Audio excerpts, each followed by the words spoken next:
Hello and welcome out to another day of Mariners baseball, once again out in Flat Rock, Michigan, as the Mariners will look to conclude the season series against the Lake Erie Monarchs. Hello, I'm Donovan Mann, the voice of the Grand Lake Mariners, bringing you all the play-by-play action for today's matchup. The Monarchs came out victorious last night against the Mariners, final score of 11-5.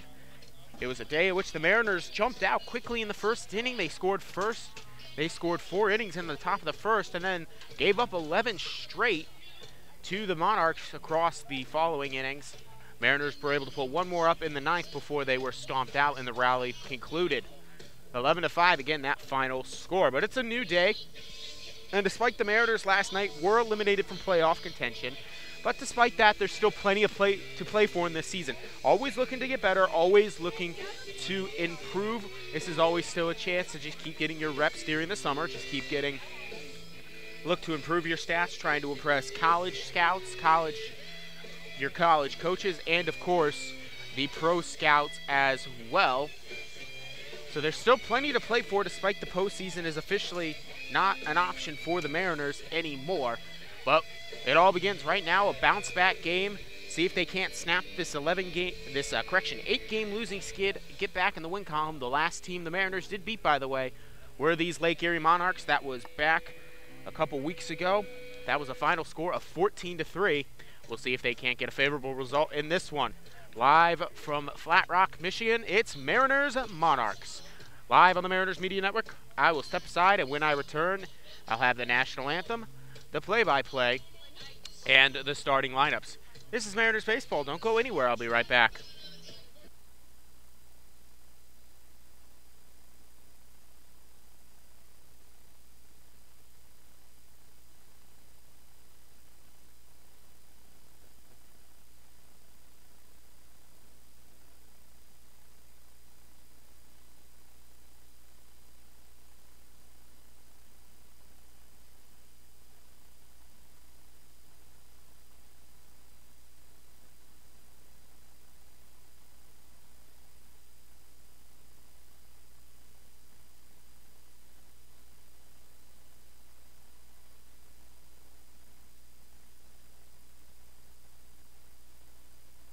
Remove your caps for the playing of our national anthem.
And live from Flat Rock, Michigan, it is Mariners Monarchs here on the Mariners Media Network. Hello, I'm Donovan Mann, the voice of the Mariners, once again getting ready to bring you all the play-by-play action for the Mariners baseball game here today. Let's go ahead and get you those starting lineups. First, for the visiting Grand Lake Mariners. Your Grand Lake Mariners will line up like this. Blake Crossing will lead it off, playing shortstop today. Evan Spry, the first baseman, batting second. Batting third will be Jake McCall, the right fielder. Tyson Hayes, the designated hitter, will be batting cleanup. Steven Fitzsimmons, the center fielder, batting fifth. Sixth will be Logan Adams, the catcher. Left fielder R.J. Williams will be seventh. 8th will be Justin Diaz, the third baseman, and then Van Acker, the second baseman, will be coming up in that 9 hole here today. The starting pitcher on the mound here today for the Monarchs will be Jonathan Fincher. Jonathan Fincher, this will be his 5th start and 10th overall appearance. He is currently 1-1 on the season with a 5.16 ERA, 32 2/3 innings pitched. He's given up 14 extra base hits. We'll look out for that, as the Mariners do have some guys who can deliver some extra base hits. He's only given up 2 home runs, though, of those 14 extra base hits. 39 strikeouts to 14 walks. He is up there in the strikeout category for the Great Lakes Summer Collegiate League. Fincher wearing number 15, or number 13, correction. He is from Shreveport, Louisiana, and he attends Louisiana Tech, where he just finished his freshman season this spring. He took a red shirt his freshman season. Before that, he was a 4-year letter winner at Anthony Wayne High School, at C.E. Byrd High School. In his 4 years, he holds the school record for 297 career punch-outs. That is, again, the school record for career punch-outs. He had 88 strikeouts his junior season, and that is also the school's single season record for an individual pitcher with 88. So if you want to know if he's a strikeout pitcher, yes, he is very much a strikeout pitcher. Let's go ahead and get you the weather here as we get ready to go. The last warm-up pitch has been thrown. Blake Crossing, the Dartmouth switch hitter, will be batting right here against the starting left-hander. In Flat Rock, it is currently 85 degrees with a 49% humidity, a 6 miles per hour breeze out of the southwest. The sun will be setting shortly here right before 9. So in about 2 hours or so, the sun will set. It is 7:04, and play ball, says the ump. Fincher, the lefty, throws his first pitch to Crossing. It'll be called strike 1 right there on the edge of the plate. 0-1 here to Crossing. Crossing comes into this day hitting .323 with a .385 on-base percentage. Yesterday, he was 1 for 5 with a couple of singles. This one's low from Fincher. 1-1 now the count to Crossing. Couple of singles for Crossing yesterday. Grounded into a couple fielders' choices as well. He cuts and misses on that one and pitch number 3, so now the count 1-2. Crossing again batting right here against the lefty. The 1-2 pitch. Crossing checks his swing as that one is high. The count evens up now at 2-2. Set that defense here now behind Fincher. Zach Schwarzenberger will be out in left. Sean O'Laughlin will be in center. Andrew Dyke in right. The 2-2 pitch is fouled right back to the screen right above my head. And the count will hold it 2-2 to Crossing. At third base, it is Caleb Bellegarde. Alex Lambo at shortstop. Second baseman is Will Prater. Keegan Watson is playing first base today. Outside, the count now full at 3-2 to Crossing. And it is Jake Goodrow behind the plate doing the catching here today. Full count here now to Crossing. Fincher delivers the payoff pitch. Strike 3 called on the outside corner. And Crossing goes down on strikes. 1 out, nobody aboard, no score here in the top half of the first. That'll bring up Evan Spry, the first baseman coming into today. Comes to the plate. He, of course, batting left here, as always, against the lefty. Evan Spry, the man from Janesville, Wisconsin, attends Creighton University, looks at strike 1 on the outside edge of the plate. Count goes 0-1. Spry hits .274 with a .387 on-base percentage this season for the Mariners. He fouls this one off straight back to the screen. The count quickly goes 0-2 here to Spry in the hole. Again, 1 out, nobody on. The 0-2 pitch. Strike 3 called on the outside edge of the plate again, and back-to-back Ks to start off the game for Jonathan Fincher. Talked about him being a strikeout pitcher. He has now got 2 strikeouts and 2 batters. So 2 up, 2 down for the Mariners. That'll bring up Jake McCaw. He's playing out in right field. Normally he's an infielder, but they're going to put out in right here just for the need for infield, or for outfielders. He's out in right field. He takes ball 1, low and outside. McCall, wearing number 50 from Bloomington, Illinois, from Illinois State, fouls this one back and well out of play. Count will even up at 1-1 to McCall, who comes in today hitting .283 with a .455 on base percentage. McCall yesterday, who played third base, he was 1 for 3 with a 3-run homer in that first inning, and he also walked. It's now 1-2, as that one is fouled off here by McCall again. He's down in the hole 1-2 to Fincher, trying to get his third strikeout of the inning. 1-2 pitch is tapped here towards the second baseman. Will scoop it up, throw it over to first, and 1-2-3. The Mariners go in order. Prater to Watson there, 4-3. So 3 up, 3 down. The Mariners go in order to start the top half of the first, and we will now go to the bottom half of the first. Still tied at no runs apiece. We'll talk about the starting lineup for the Monarchs and get you the starting pitcher for the Mariners on the other side of this break. This is Mariners Baseball on the Mariners Media Network. Don't go anywhere. I'll be right back.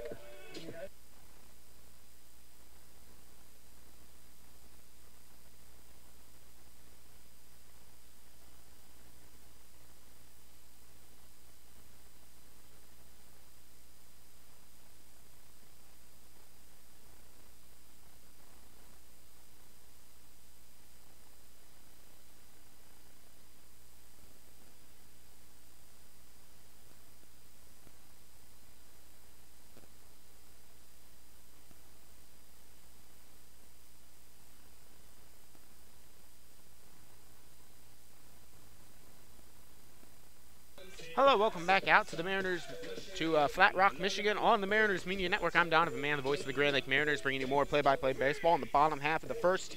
Now, here's your starting lineup for the Monarchs. Caleb Bellegarde, the third baseman, will be leading off, followed by Will Prater, the second baseman. Third will be Alex Lamba, the shortstop. Robert Bell, the designated hitter, will be doing the cleanup duties today. Andrew Dyke, the right fielder, batting fifth. Sixth will be Sean O'Loughlin, the center fielder. Jake Goodrow, the catcher, will be batting seventh. Keegan Watson, the first baseman, batting eighth. And then the 9-hitter for the day will be Zach Schwarzenberger, the left fielder. Starting pitcher on the mound for the Mariners will be right-hander Max Gray. Max Gray will be getting his second start and 8th overall appearance for the Mariners this season. He is 0-2 on the season with a 6.13 ERA, 14 2/3 innings pitched. He's given up 5 extra base hits, which includes 2 home runs, 11 punch-outs to 5 walks. He was a relief man for most of the season, but we've needed him to start these past 2 weeks because the Mariners lost a couple of pitchers due to injury. So So Caleb Bellegarde will now come in to face the righty Max Gray, who's from Indianapolis, Indiana, by the way. He attends Tennessee Wesleyan College, where he's be entering his senior season there. Caleb Bellegarde leading off here for the second straight day against the Mariners. Bellegarde is hitting .336 with a .370 on base percentage. Coming into this one, Gray delivers the first pitch to him. It's inside and ball 1. Yesterday, Bellegarde was 1 for 4 with a single in his last at-bat. He struck out, grounded out, popped, and flew out. 1-0 pitch is popped high. This one will just stay in the infield. Van Acker will come underneath it and make the catch from his second base position. So on 2 pitches, that'll retire Caleb Bellegarde. 1 out, nobody aboard, no score in the bottom half of the first inning. Here's the defense behind Max Gray. R.J. Williams, the left fielder, will be Fitzsimmons in the center field. Jake McCall will be out and right. Justin Diaz will be playing third base here today. Blake Crossing, the shortstop. Van Acker is the second baseman. Evan Spry is first baseman today, and Logan Adams is behind the plate doing the catching. The first pitch here to now Will Prater is a bunt. Gray comes over, makes the throw over. It will not be in time, though. It was sent down the third base line, and Will Prater, with his speed, just beats out the throw from Gray. He'll get himself an infield single to start with 1 out. So a runner aboard with 1 out brings up Alex Lambo, the shortstop.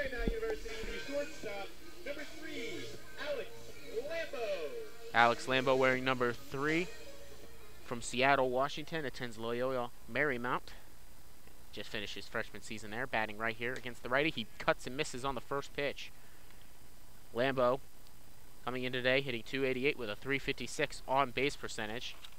Runner on first, no score with 1 out. Righty-righty matchup. Gray looks in for a sign. He'll set, gather, check back, and deliver. This one will be smacked here into center fielder. The center fielder, Steven Fitzsimmons, can come in and make the catch. The catch was right about at his knees as he slid down to get it. So an F8 there will retire Lambo, and now that'll bring up the DH and number 4 hitter Robert Bell with 2 away, runner on first, no score in the top half of the first. Bell, a left-handed hitter. Stepping in, hitting .275 with a .421 on-base percentage. Gray delivers the first pitch to him. Inside, ball 1. Robert Bell is the switch hitter, of course, hitting left against the righty. He is from Palm Coast, Florida, in Bethune-Cookman College, where he just finished his freshman season. The 1-0 pitch to him is fouled back to the screen. 1-1, the count evens up, 2 outs. 1 aboard, no score. Just as a reminder, if you didn't listen yesterday, the dimensions of the ballpark look like this. It's 375 straight away down the left field line. It is 325, and that's, of course, in feet. And 315 down the right field line. 1-1 pitch is fouled off past the third base dugout. We'll go again now at 1-2. Max Gray has got Robert Bell in the hole.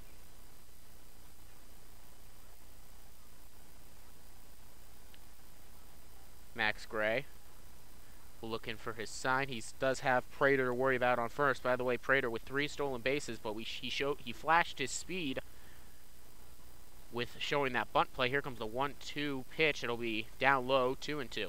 2 outs. Deuces are wild here in the bottom half of the first inning. Gray shakes off the first pitch, the second, then the third pitch. Checks back to first, agrees with the next one. The 2-2 pitch delivered. Pops sky high, but it will get out of play. So now the count will hold it 2-2 with 2 outs. Robert Bell yesterday also did the DH duties. He did not register a hit. He was officially 0 for 3, but also had a couple of walks. Now the next 2-2 pitch from Gray is topped right off of Gray's leg. And yeah, that's going to sting. He's going to have to walk that one off here because that one went right down on his leg. And foul, of course.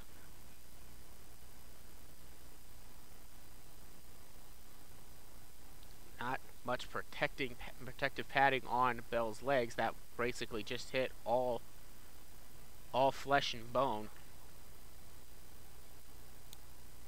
And we'll go again now with the 2-2 count. Gray checks back to first, gets his sign, and delivers. Runner goes. Here comes the throw down by Hayes. It'll be in time. Crossing will get the bouncing play, but it looks like they will go ahead and call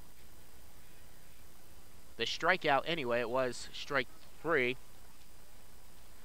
So Max Gray will get himself the strikeout to get out number 3, and we'll now head to the top half of the second, tied at no score apiece.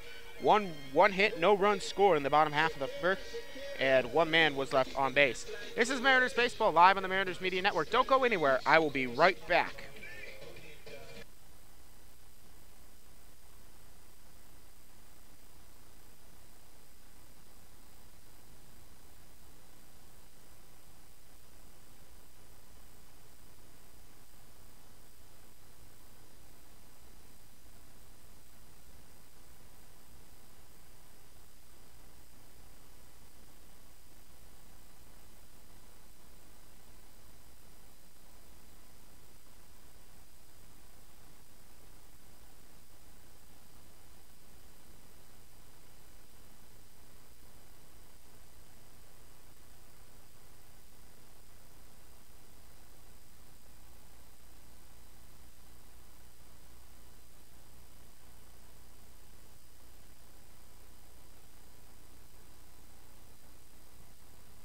Jonathan Fincher comes back out now here to start the top half of the second inning for the Monarchs. Tyson Hayes, Steven Fitzsimmons, and Logan Adams due up for the Yorker and Lake Mariners. Tied at no score apiece here in the top half of the second. Only 1 base hit in the game for either side, and that is a single from Will Prater of the Monarchs. Mariners win in order in the first, including a couple of strikeouts to the first 2 batters. There have been 3 strikeouts in this game, 2 for the Monarchs, 1 for the Mariners. All 3 have been looking. Tyson Hayes, the DH, now steps in. This is the second time in 4 games that we see him DH. Tyson Hayes, one of 2 catchers for the Mariners, and he and Logan Adams go back and forth every other game they'll catch. Here comes the first pitch to him. He takes outside, ball 1. 1-0 now the count here. Hayes yesterday doing the catching was officially 0 for 4 with an RBI. This one will be tapped right back the mound. It will be get past him, and then the second baseman and Prater cannot make a play on it as it gets under his glove awkwardly, and he's unable to scoop it out, so that will allow Tyson Hayes to get to a board, and I got to imagine that might be an error there on Prater. We'll see how they score it, though. But if I had to guess, it'd probably be an E4, and they'll actually rule it a base hit. So a single there for Hayes to start off the inning. And now Steven Fitzsimmons, left-handed batter playing center field today, steps in, shows bunt, pulls it back. It's outside, ball 1. 1-0 now the count here. Fitzsimmons, wearing number 11, comes in today hitting .138 with a .316 on-base percentage. He's from Golden Valley, Minnesota, attends Valparaiso. Runner on first to check back here by Fincher before delivering. This one is a high ball out into left center, and it gets past the glove of the diving center fielder. And that will allow Tyson Hayes to round third. He will now head home. Here comes the throw. It's cut off by the cutoff man. It's an RBI triple there by Steven Fitzsimmons. Steven Fitzsimmons slid into third. And boy, that one was almost caught there by O'Laughlin. But wow, Steven Fitzsimmons gets all of that one, drills it right towards the warning track. O'Laughlin unable to make the jumping, diving play.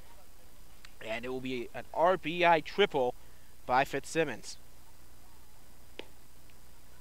Strike 1 is called here to Logan Adams, now stepping in. Catcher is down, count 0-1, nobody out. Runner on third. Mariners now on top, 1-0. Low it outside, ball 2. Ball 1.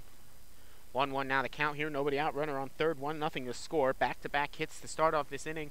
A single and a triple for the Mariners. 1-1 pitch off the bat of Hayes here. It's high, down the right field line and out of play.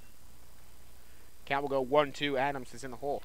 Fincher has done a great job of getting in front of Mariners batters in these first couple of innings, despite the first 2 men where he allowed the base hits. But in that third inning, in that first inning, he got ahead of every Mariners batter. That's outside, ball 2. Count evened up now at 2-2. Logan Adams comes in today hitting .305 with a .421 on base percentage. He takes a little bit low and outside. Ball 3. We are full now at 3-2 to Adams. .305 with a batting average with a .421 on base percentage from Knoxville, Tennessee, and Dartmouth College. He will foul this one off past the first base dugout and bullpen and out of play. We'll go again at 3-2. Adams did not play in the game yesterday for the Mariners, getting his second chance to play the Monarchs here this season. 3-2 payoff pitch to him is fouled off again, and we'll hold and go again.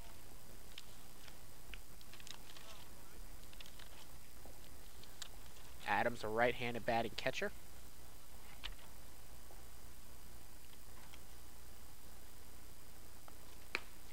He swings and misses. He'll go down swinging in the third strikeout of the day for Fincher. He has now 42 strikeouts on the season. That'll now bring up R.J. Williams, the left fielder, hitting .208 with a .344 on-base percentage. The man from Pickerington, Ohio, attends Bowling Green State University, coming up on his senior season there at BG. 1 out, runner at third. 1-0 ball game. Left-handed batter takes outside on the outside corner at the knee. Strike 1, 0-1 the count. R.J. yesterday hit 1 for 3 with a walk. The 0-1 is cut on and missed there. Quickly in the count, 0-2 is Williams. His single came in his first at-bat yesterday. Back in the second, he grounded into a double play, popped out to the first baseman, or popped out right back to the catcher, rather, or pitcher. And then he walked in his last at-bat to start that 9th inning. He came around to score. 1-2 now the count is that one misses low. Correction, he did not come out to score. He was erased on a fielder's choice in that 9th inning that Blake Crossing batted into. After R.J. Williams, it is Justin Diaz in the on-deck circle. The 1-2, 1 out pitch is fouled off here by Williams, and will go again at a 1-2 count. 1-0 ball game. Mariners have 2 hits to their opponent's 1.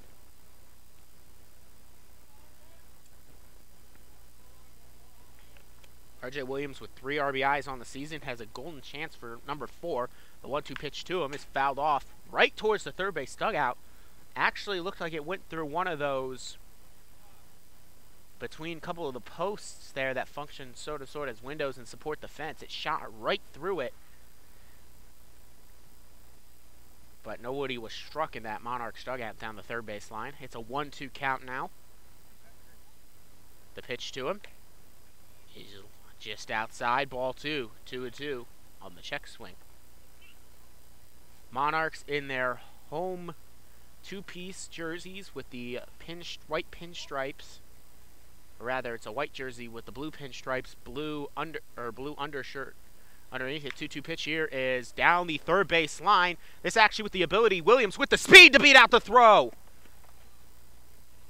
That one was tapped right down the third base line weakly, basically functioned as a bunt for Williams, and his speed out there, he's able to beat out the throw. That should be another infield single for the Mariners, and that will be base hit number 3 of the inning. It's an RBI single for R.J. Williams. Justin Diaz, the third baseman, comes in, man on first, 1 out, and a 2-0 ball game for the Mariners. He takes the first pitch. It's a little bit high, ball 1. 1-0 the count here to Diaz.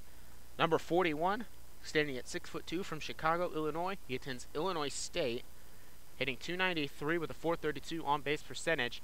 1-0 pitch to him is a sky-high ball out into left, and it will be it will drop for the base hit. Actually, I do believe they actually say that he caught it out there, Schwarzenberger. So that will be out number 2. And RJ will head back to first.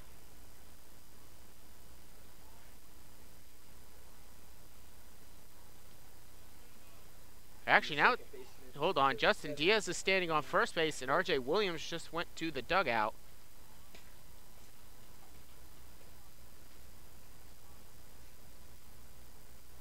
I must have missed what happened. Anyway, there are 2 outs. Justin Diaz is on first base. They must have ruled.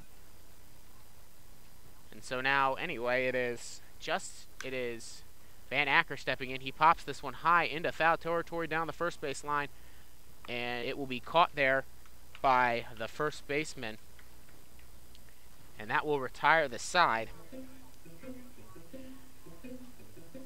Mariners do get 2 on the board on a total of 3 base hits. 1 man was left aboard and no errors in this inning. We'll now head to the bottom half of the second. Mariners on top 2-0. This is Mariners Baseball live on the Mariners Media Network. Don't go anywhere. I'll be right back.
Mariners on top 2-0 here in Flat Rock, Michigan, as they come back out defensively behind Max Gray, the starting righty for the Mariners.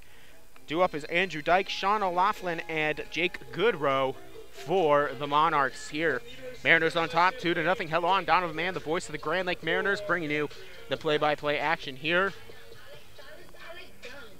5, 6, 7 hitters due up as Dyke steps in. The right fielder, wearing number 4, takes inside, ball 1. 1-0 the count here. Dyke hitting .282 with a .429 on-base percentage. from Alsip, Illinois, and he attends Illinois, the Champaign campus, which is their main campus. Tapped back here to the mound. Gray comes over, makes the grab and throw. 1-3 there. Dyke is retired. That'll bring up Sean O'Laughlin, the center fielder. Hits 247 with a 341 on-base percentage. Much like his teammate who just led off this inning with a ground out, Andrew Dyke, O'Laughlin also plays in the Big Ten. He plays at Northwestern. He is from Glen Ellen, Illinois. He hits 247 with a 341 on-base percentage. He pops this one high, just on the edge of the outfield. Grass crossing will make the catch. So on the first pitch, O'Laughlin is retired. Popped out to shortstop. Now 2 up, 2 down for Jake Goodrow, the catcher. Jake Goodrow, left-handed batting catcher, wearing number 25. 6'3", Boston College attendee out in the ACC. He is from Southwick, Massachusetts. He hits 230 with a 314 on-base percentage. He takes the first pitch ball. Ball 1. Mariners on top, 2-0. 1-0 pitches on the outside edge of the plate. Ball, strike 1. 1-1 the count as that one's called strike 1. Mariners in that second inning. Tyson Hayes led it off with a single. He was then scored by an RBI triple from Stephen Fitzsimmons. Goodrow fouls this one off. The count goes 1-2. Max Gray is ahead of him. R.J. Williams then batted in Stephen Fitzsimmons on a infield single that was weakly tapped down the third base line, but it got the job done. This one now fouled down the first base line by Goodrow. Will go again at 1-2. That's how the Mariners scored their 2 runs. So Hayes and Fitzsimmons cross the plate. 2-0 Mariners on top. 1-2 count here. Gray on Goodrow.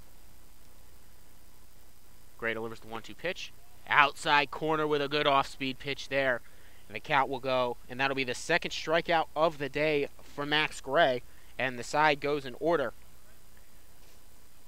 Interesting enough, there have been 5 strikeouts in this game already. Only 1 has been swinging. The others have been looking. So no runs, no hits, no errors, no men left aboard. We will now head to the top half of the third and the top half of the order we do up for the top of the order due up for the Mariners. Blake Crossing, Evan Spry, and Jake McCall. They're up 2-0. I'll be right back. You're listening to Mariners Baseball on the Mariners Media Network. Don't go anywhere.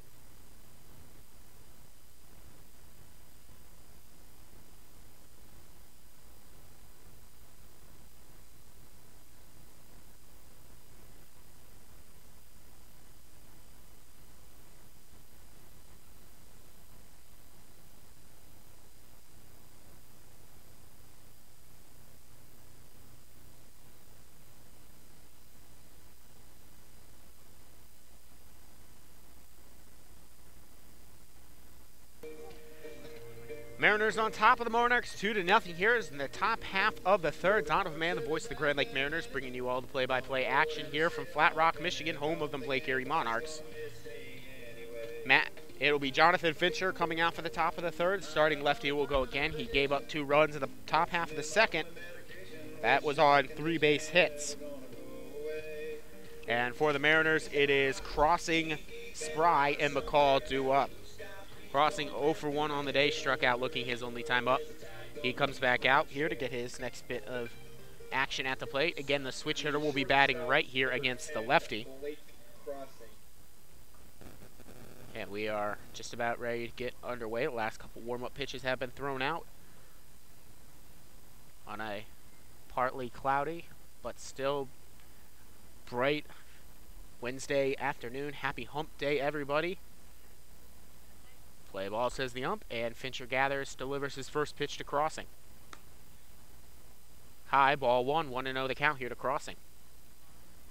But also, on this happy hump day, I would like to send a birthday wish out to my friend Jacob Seidel, my friend from college. He's also the voice of the Irish Hill Leprechauns. Happy birthday, happy 21st, Jacob. have a good one, and party responsibly. 1-1 pitch here as Crossing fouled that one off. This one will go high, back, and out of play again. Count goes 1-2. Crossing in the hole to Fincher. Also, happy belated birthday to the GM of the Mariners. His birthday was on Saturday. Crossing goes down swinging. So the second time today, Crossing goes out on strikes. He's 0 for 2. That'll bring up Evan Spry. Struck out looking his last time up. Back at the top of the first, he's 0 for 1. Last Saturday was the GM of the Mariners' birthday, Kevin McGowan. Didn't get a chance to wish him happy birthday because our game that day was rained out. Strike one here on the inside corner at the knees to Spry. Count goes 0-1. Evan Spry, the Creighton University attendee, he fouls this one off. He's down in the hole now, 0-2. Evan Spry yesterday was 2 for 4 with a single, a double. He also walked in the 9th inning. The 0-2 pitch is just a bit off the plate, 1-2. Spry, a man, certainly can work counts. If he gets down in a count, a lot of batters sometimes will panic, but not Spry. He will work it out, but he'll go down looking again here as that one catching the outside part of the plate. Looked about right in that same spot that was just called a ball, but it'll be called strike 3. So another 1-2 count, another strikeout for Fincher. Spry now goes down on strikes for the second time today. Both of them looking. That'll bring up Jake McCall, grounded out to second his first time up. He takes just about outside, ball 1. Looked about in that same spot that was called strike 3 against Spry, just to kind of give you the same similar location. 1-1, 1-0 pitch now, fouled off down the left field line and into the bullpen of the Monarchs. Both bullpens, by the way, are out of play, but there's down each line, there's a small fence protecting. Here comes the 1-1 pitch. It's low, ball 2. 2-1 pitch. Count now, 2 outs. Nobody aboard in a 2-0 ball game in favor of the Mariners. They've scored those 2 runs on 3 hits, all coming from the second inning. 2-1 pitch to McCall is fouled off, out of play via the back. Count will go now at 2-2.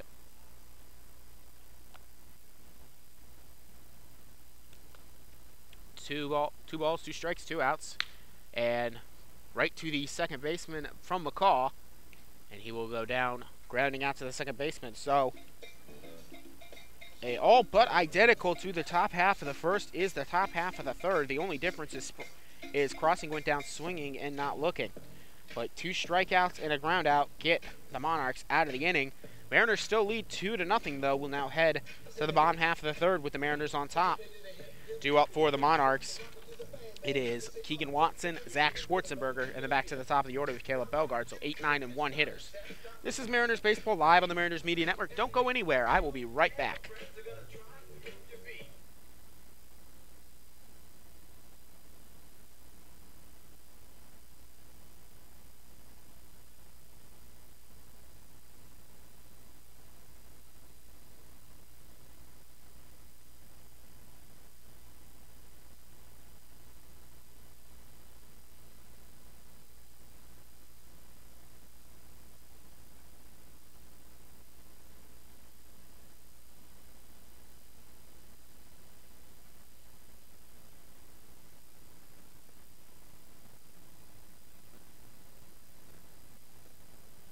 Welcome back out to Mariners Baseball, live from Flat Rock, Michigan. Donovan Mann, the voice of the Grand Lake Mariners, bringing you all the play-by-play action here. Mariners on top, 2-0 over the home team Monarchs. Monarchs are coming up to bat. Keegan Watson, the first baseman, will be leading it off for the Monarchs. Max Gray, the starting righty for the Mariners, back out on the mound. He has pitched a 1-hit ball game to this point, has yet to walk a batter, and he struck out 2. We'll see how he makes this approach now as we go to the bottom of the third inning. First pitch here is low, ball 1 to Watson. Keegan Watson comes in today hitting 175 with a 373 on base percentage. One of multiple Big Ten players as he grounds this one up the gut. So he'll get himself a leadoff single to Keegan Watson. As I was saying, Keegan Watson is one of a few Big Ten players. He attends the University of Nebraska University rather, in Lincoln, which is their primary campus, the Cornhuskers. He gets a single here to lead it off. He's on first for Zach Schwarzenberger, the left fielder, who attends the University of Toledo. First pitch to him is outside, ball one. So Schwarzenberger, a teammate of Chris Myers of the Mariners, both attend University of Toledo, both just finished their freshman season. Schwarzenberger hitting .247 with a .371 on-base percentage. Gray misses with pitch number 2 to him. 2-0 now. The count. Nobody out. Runner on first. 2-0 ball game in favor of the Mariners. A pleasant breeze blowing across the field now from left to right. Not enough to really cause the ball to carry weirdly or any sort, but it's just kind of a refreshing breeze. Clouds are also blocking the sun. Not overcast, but just keeping the sun rays off of the small crowd that is gathered here on a Wednesday evening. Fouled off there by Schwarzenberger, 2-1. Gray delivers the 2-1 pitch now. This one is high and deep out into left center. Going back is Steven Fitzsimmons. He makes the catch on the barrel roll. And here comes the throwback into the infield because, wow, Keegan Watson had gotten himself basically all the way to second before he had to run over. That could have been an extra base hit, but great defense there and great hustle by Fitzsimmons will get Schwarzenberger on the F8. And perhaps a chance there at a double play for Keegan Watson, but the throw came a little bit late as, of course, Fitzsimmons had to barrel roll on that play. There's one out, runner on first. Right-handed batter Caleb Bellegarde steps back in for his second at-bat. Popped out to second his first time up. He checked his swing there on a one that was low and outside. They will appeal. After a delay, they will appeal.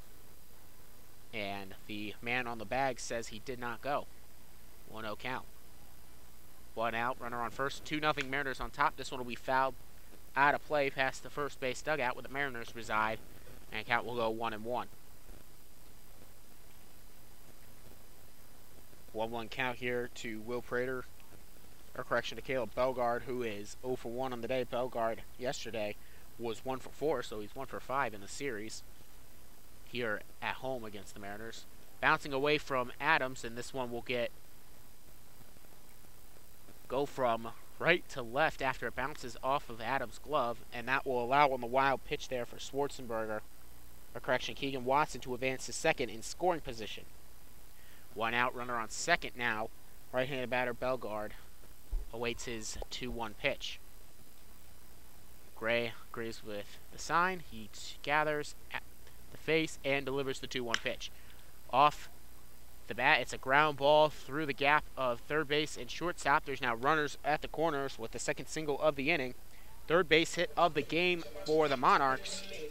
But they still trail 2-0, but their first run is now 90 feet away for Will Prater, the first baseman. Will Prater, the second baseman, correction, he singled in his first at-bat. That was the first hit of the game for either side. Prater, who attends Western Carolina, stepping in. He is from Dallas, Georgia, and he attended East Paulding High School. Here comes the first pitch to him. It's low, ball one. Prater yesterday was 2 for 5 with a couple of singles, one of which brought in a run in the seventh inning. It was an RBI single in the seventh, and just a single in the second. He also struck out and ground out a couple times. He will foul pitch number 2 after first pitch missed low. That one fouled straight to the screen. The count will now go 1-1, 1 out, runners at the corners for the Monarchs.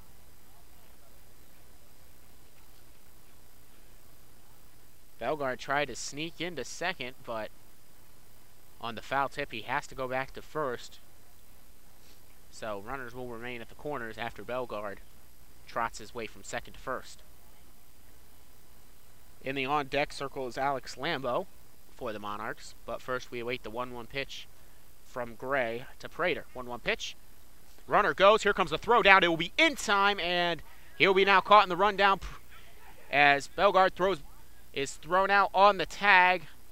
Crossing chased him down, and just at the last moment flicked it over to Spry, so Bellegarde is now erased, and it'll take a base hit to score Keegan Watson from third. So Bellegarde gets caught trying to steal, and it's a 1-2 count, by the way, to Prater, as that was called strike 2 on that pitch. Great throw there by Adams. Not a very good jump at all by Bellegarde. And Adams with the strike throw down to shortstop crossing. Here comes the 1-2 pitch now, is fouled off. By the way, that caught stealing play was 2-6-3.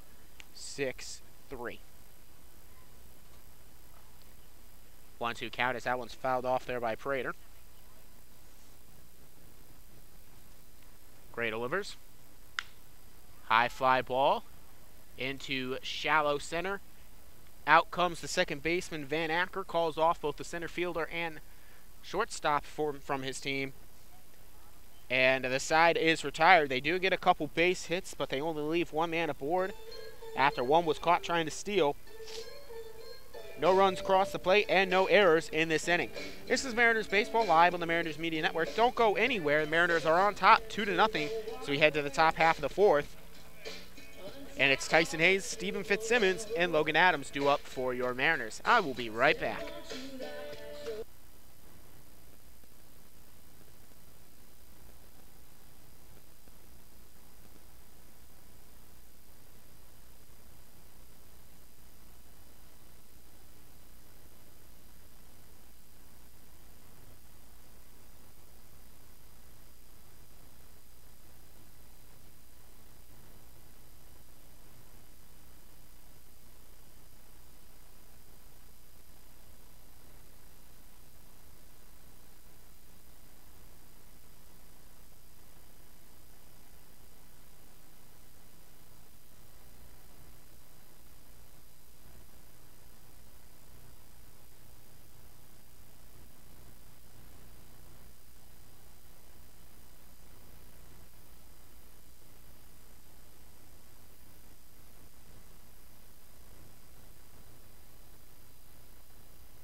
Well, the man who got it all started for the Mariners in that top half of the second now comes out to lead it off for the second time here today. He led it off with a single, then came around to score in that second inning.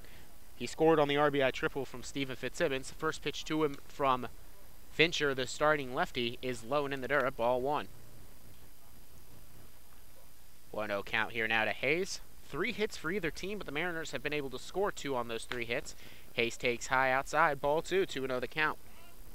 In the top half of the third, over in Windsor, Ontario, Canada, the Leprechauns are trailing 2-0. That is in the top half of the third. And the top of the third as well, the Muskegon Clippers up in Muskegon are up 2-0 over the Lima Locos. The Settlers and Steam are tied in Cincinnati in the bottom of the second. That's at no runs apiece. In the top half of the third, the Graders lead 3-0 in Galleon over the Southern Ohio Copperheads. The 2-0 pitch is right there at the corner at the bell on the outside of the plate. Count goes 2-1. Saginaw Sugar Beets are piling it on in the early goings of their game. Top half of the third, they leave 7-1, low and outside. Count goes 3-1 quickly to Tyson Hayes. 3-1 pitch is fouled high, back, and out of play. Count now full at 3-2. Count full. Fincher gets ready for the payoff pitch, while the Joes in the bottom of the second lead 2-1 in Hamilton. This one will be fouled down the third base line by Hayes and will go again at 3-2. Just a little bit out in front of that one was Hayes. Again, 2-0 Mariners on top here on the road, trying to find a way to snap an 8-game losing streak they are on right now. Here comes a 3-2 pitch. Hayes will foul it off and will go again. Mariners have had chances during this losing streak. They haven't all been blowouts, per se, but there's certainly been more than you would have liked to see if you're the Mariners. Foul tipped here to the screen. Hayes doing a great job of staying alive. And a lot of really good individual performances all throughout the lineups. More or less, some of the one of the biggest issues that the Mariners have had to face during this stretch was just getting men across the plate. They've left quite a few small villages. A broken bat, shattered play here. Rolls to the shortstop. Hayes is unable to beat out the throw. It got past the third baseman, but the shortstop of Lambeau was able to throw it across. And Hayes' bat is in at least two pieces, including the primary part, and the barrel ended up into the infield. Anyway, 6-3. Hayes is retired in the fourth to start things off. Stephen Fitzsimmons followed up the single by Tyson Hayes in the second with an RBI triple, 1-for-1 on the day. With one out, nobody aboard, Fitzsimmons takes the inside pitch at the knees. Strike one. Good little pitch there from Fincher on the corner. The 0-1 count here. Bouncing out in the dirt. Now the count will even up at 1-1 to Stephen Fitzsimmons. By the way, that RBI triple for Fitzsimmons was his 6th of the season.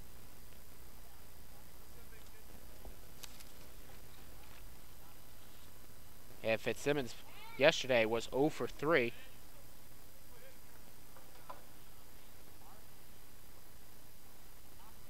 And so Fitzsimmons was hit by a pitch, and he'll take his bag.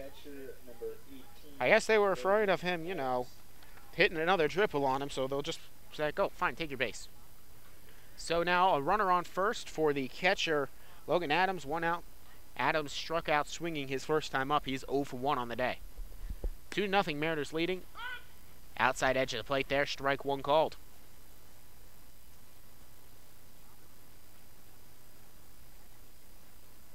1 out.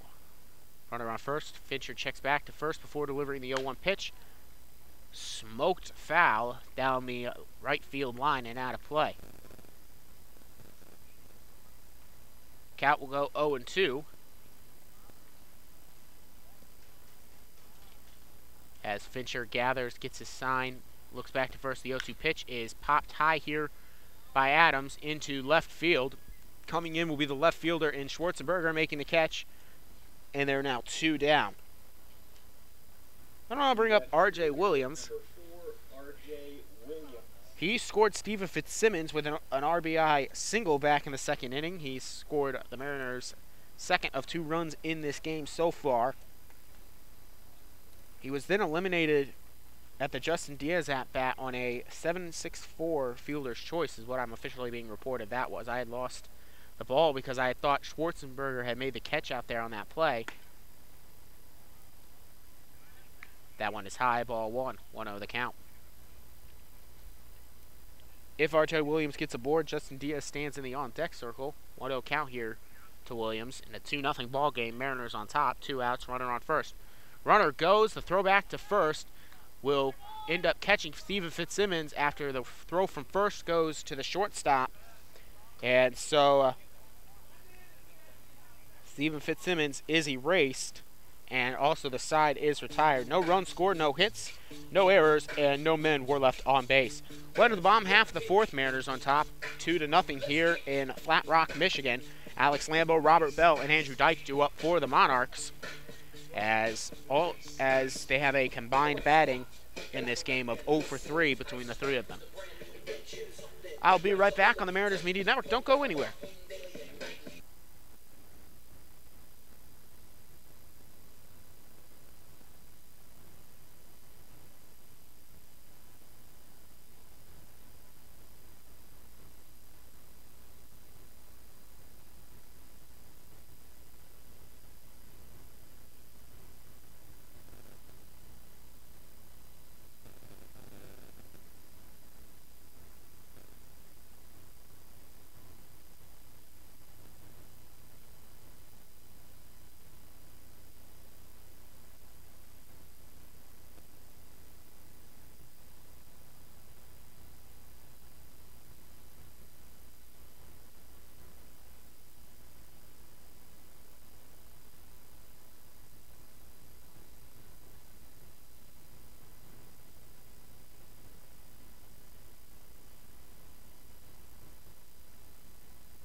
Max Gray comes back out now for his 4th inning of work as the Mariners lead 2-0.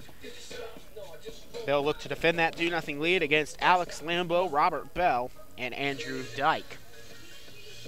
No changes to let you know about. Max Gray is starting righty, having a good outing through the first 3. We'll see if he can keep that up. Only allowing 3 base hits. He's yet to walk a batter either, and struck out 2. Speaking of strikeouts, that'll be the next man. Alex Lambo flew out to center his first time up.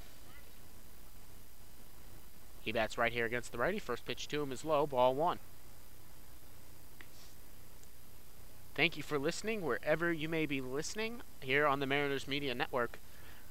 Max Gray has kept it scoreless through the first 3. Mariners were able to jump out on top in the top of the second with scoring 2 runs. They lead 2-0 on 3 base hits. They've allowed 3 base hits in this inning, or in this game, correction. 2 of which came in the previous inning. That one's fouled off. The count now goes 1-1 to Lambo. Gray delivers. This one pops back to the screen right above my head. My location is just a little bit off the center of the plate, right behind it though. I'm right up against the fence here that keeps the ball from the stands. I'm to the right of the plate. Pretty good location to see balls and strikes. It's a 1-2 count here. Now to Lambo, who pops this one sky high down the first base line. Coming over is the first baseman in Spry, and I do believe I heard a clank as it went off the stands that are over there. The absent stands, by the way. So the count will hold at 1-2.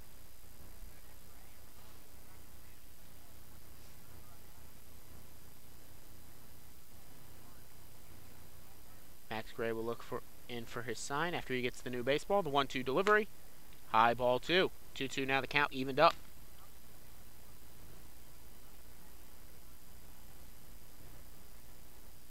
Gray shakes off the first couple pitches, agrees with the next one, and the 2-2 offering.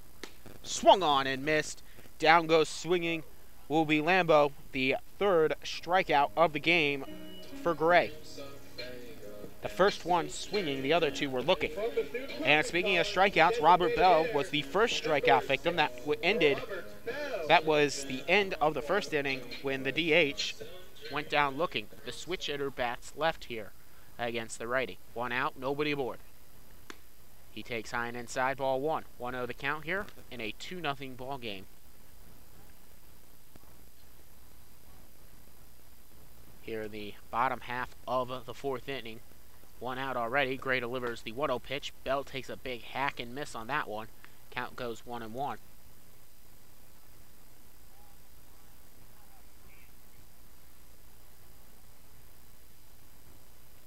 Gray gets his pitch and the 1-1 delivery. Fouled off of Bell's leg again. Had his back-to-back at-bats where he has rocketed one right down to his leg, and once again, he's going to have to walk that one off.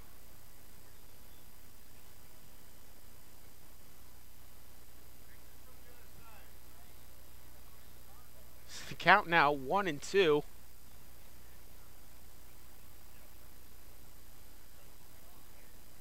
Mariners dugout tossing a couple of playful jabs at Bell as he fouled that one off for the 2nd time today on his leg.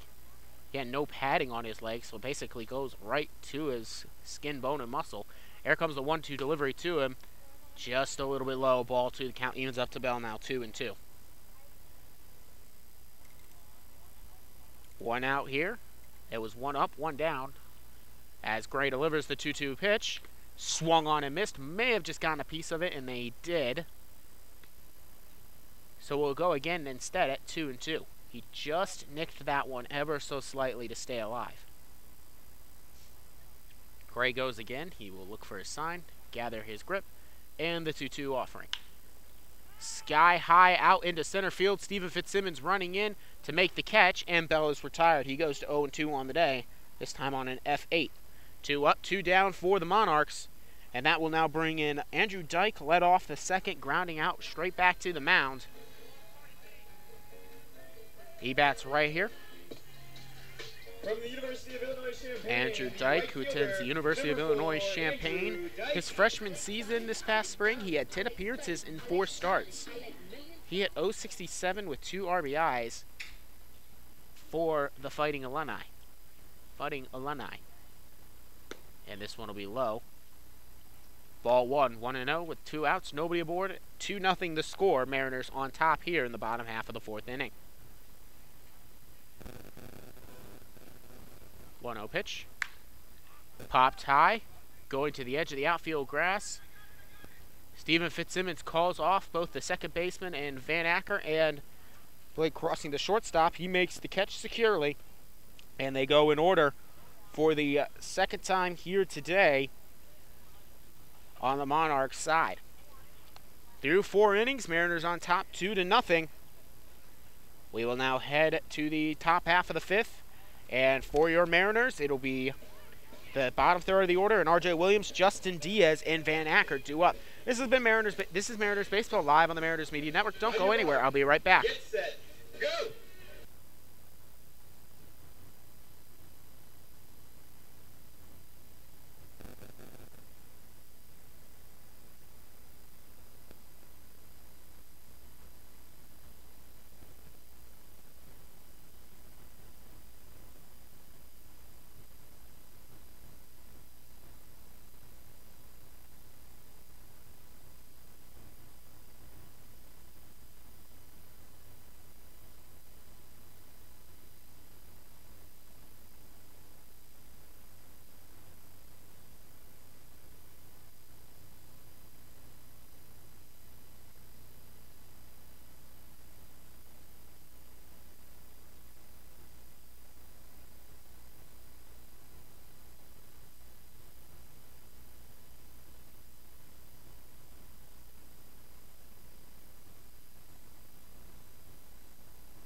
Hello, welcome back out here to Flat Rock, Michigan. Donovan Mann, the voice of the Grand Lake Mariners, bringing you a 2-0 ball game here as the Mariners are on top on the road against the Lake Erie Monarchs. R.J. Williams, the left fielder and left-handed batter, 1 for 1 in the game with an RBI single back in the second. That RBI drove in Stephen Fitzsimmons from third base. He cuts and misses on the first pitch that bounces in front on the plate. It's just a good low curveball there by Fincher, who comes out now for his 5th inning of work. The 0-1 pitch to him is bunt, pulled back as a tie. Count leaving up at 1-1. And on that RBI single by Williams, it basically was a bunt. It was a small smack down the first baseline, or down the third baseline, correction. And he was able to beat out the throw. He showed bunt again, pulls it back as it misses low, 2-1. The 2-1 pitch, Williams is swinging away, and he may have gotten a piece of that one. And the count now goes 2-2.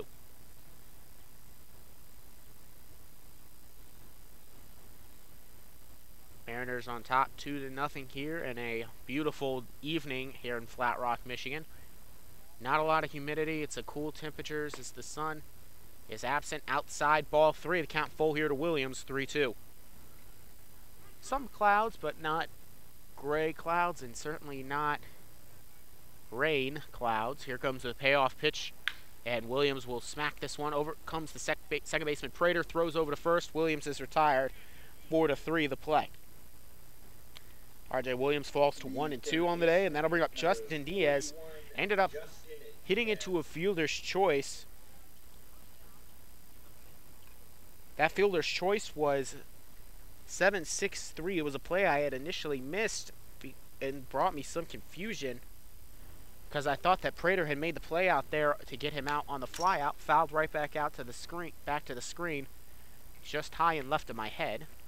Count will go 0-1 to Diaz. But that play ended up dropping just past the glove of Prater. I think RJ had thought Diaz was out on a flyout, so he ran back to first, and this one will be grounded past the mound. Coming over is the shortstop to make a play, and Diaz cannot beat out the throw. So 6-3, 2 up, 2 down. That one went right past the leg of Fincher, the left-handed pitcher, and looked like it had a potential to roll through the gap, but an athletic play made there by the shortstop Lambo catches Diaz, who falls to 0-2 now. And now that brings up Van Acker. Popped out in his last time up to the first baseman. He takes a low and outside, ball 1. 2 outs, nobody aboard. 2-0 Mariners on top. Outside, ball 2. 2-0.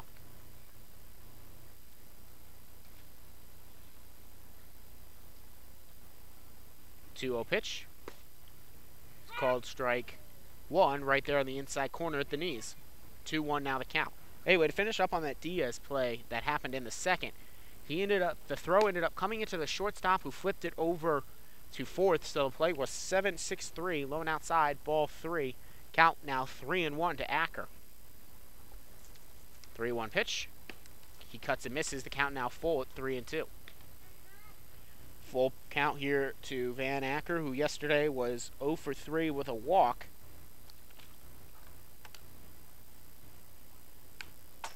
He fouls this one off to the screen, and we'll go again at 3-2.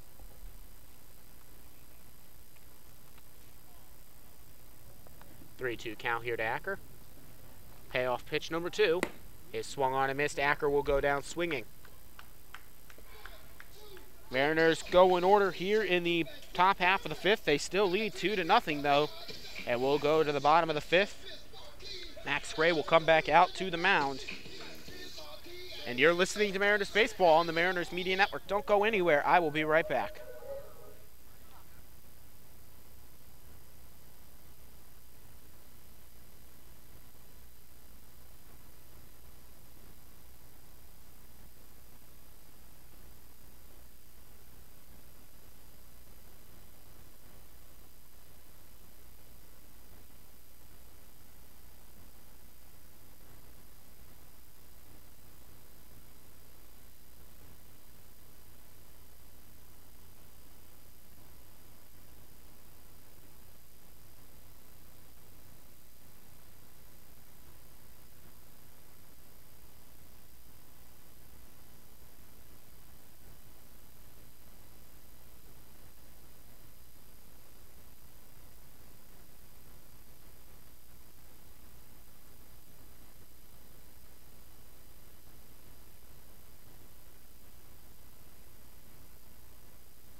Hello and welcome back out here to Flat Rock, Michigan. Mariners on the road facing the Lake Erie Monarchs, and they lead 2-0 on 3 hits.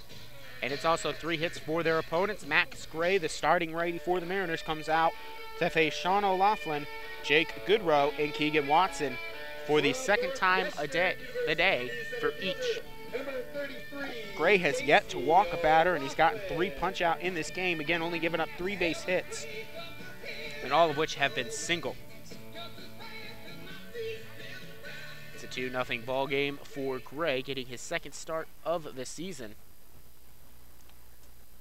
And he delivers the first pitch here to O'Laughlin, who fouls it off. And he'll go down in the hole, 0-1 to start. Gray takes his time before stepping back on. Max Gray in his last start gave up 7 runs in 4 innings on 7 hits. Here's a high fly ball out into right field, and it is gone.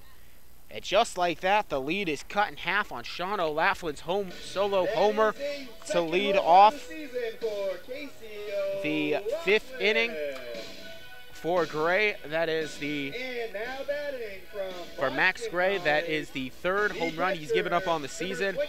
For O'Laughlin, that is home run number 2 for him as well. It's now a 2-1 ball game on the solo homer by Sean O'Laughlin. That brings up Jake Goodrow. Struck out looking his first time up back in the second. He will rocket this one foul down the first baseline, and the count will go 0-1.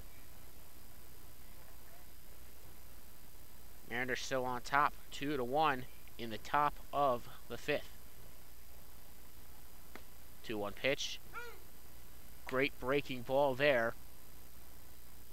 And the count now goes 0-2 quickly here to Goodrow. Gray gets his sign, sets, and wastes no time on the 0-2 pitch. It'll be fouled off and out of play down the right field line. Count will hold at 0-2.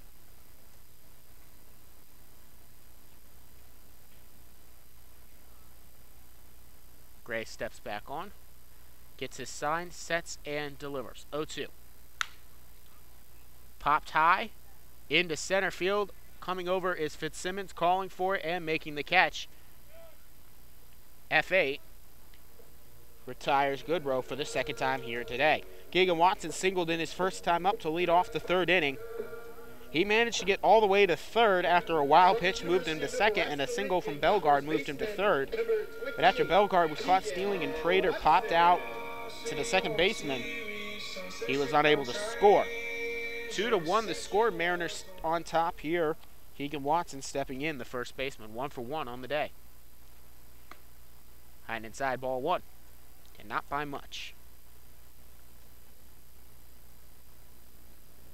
Keegan Watson at Nebraska this past season had 2 appearances with 1 start. He takes a good pitch there from Gray for strike 1. 1-1 now the count.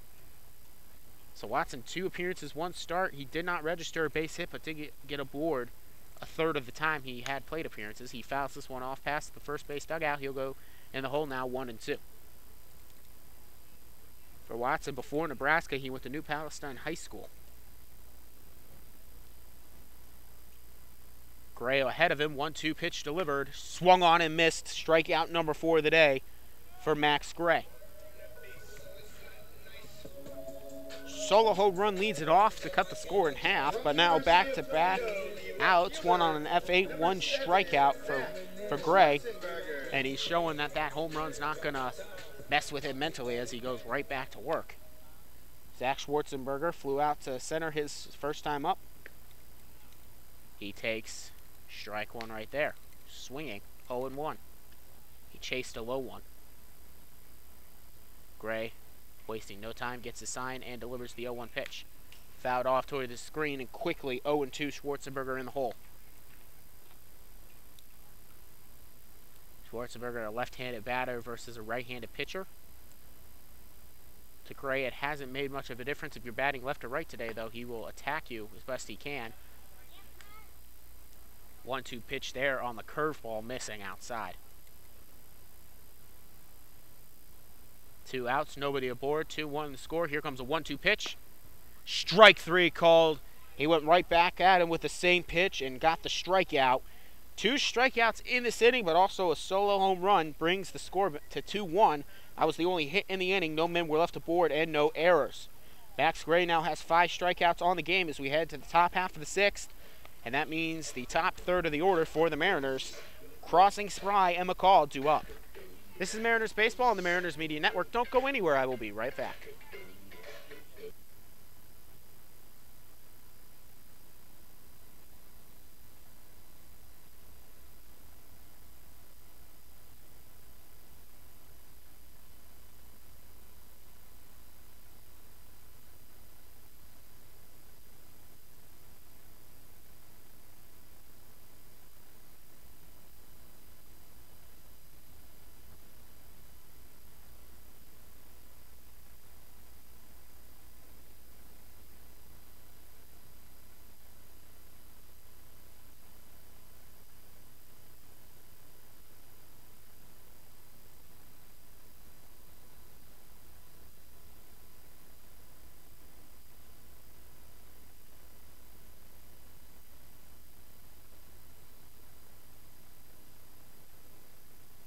Starting lefty for the Monarchs comes back out. Jonathan Fincher getting his 6th inning of work. Monarchs trailing 2-1 to your Grand Lake Mariners, who got off starting the 2nd inning. They came out quickly on a single and then an RBI triple got the scoring started. And then R.J. Williams was able to drive in Stephen Fitzsimmons, who got that RBI triple. That made it 2-0. And then just in the bottom half of the 5th inning, it was a solo home run by Sean O'Laughlin, who led it off with that home run, brought it to 2-1. Max Gray was unfazed, though, as he came back out by an F8 and then a couple of strikeouts. We'll see if Blake Crossing can't try to get some insurance runs here as we start the top of the 6th. 2-1 pitch is right there on the edge of the plate, strike one. That was on the outside part of the plate. 0-1 here to Crossing, who struck out his only 2 times up to today. One was looking in the first, and the other one was swinging. This one should be a base hit, and it is a line driver into left. Gets past the jump of Lambo, who had no chance of catching it, drops into left field, and 1 for 3 as Blake Crossing gets himself a single to lead off the 6th. Evan Spry is 0 for 2 on the day with a couple of strikeouts, both of which are looking. The left-handed batter will step in, looking to follow up Crossing's single with a hit of his own. 2-1 the score. Mariners and Monarchs tied in the hit category at 4 apiece. Load outside, ball 1 to Spry. Evan Spry at Creighton University this past season, his freshman season, he had 12 appearances and 5 starts. He hit 2, as we wait and throw back to first here to Crossing. Count will hold at 1-0. In those 12 appearances and 5 starts, he hit .238 with 5 RBIs at Creighton. He also hit himself a home run. Here comes the next pitch to him. This is a high fly ball out to center field. It's carrying, it's going back, and just down on the warning track. That'll allow Crossing around second. He'll head to third. Spry will go into second. A trip up at the wall will allow Crossing to round to third and head home. The Mariners will get that run back, and it'll be an RBI double there for Spry.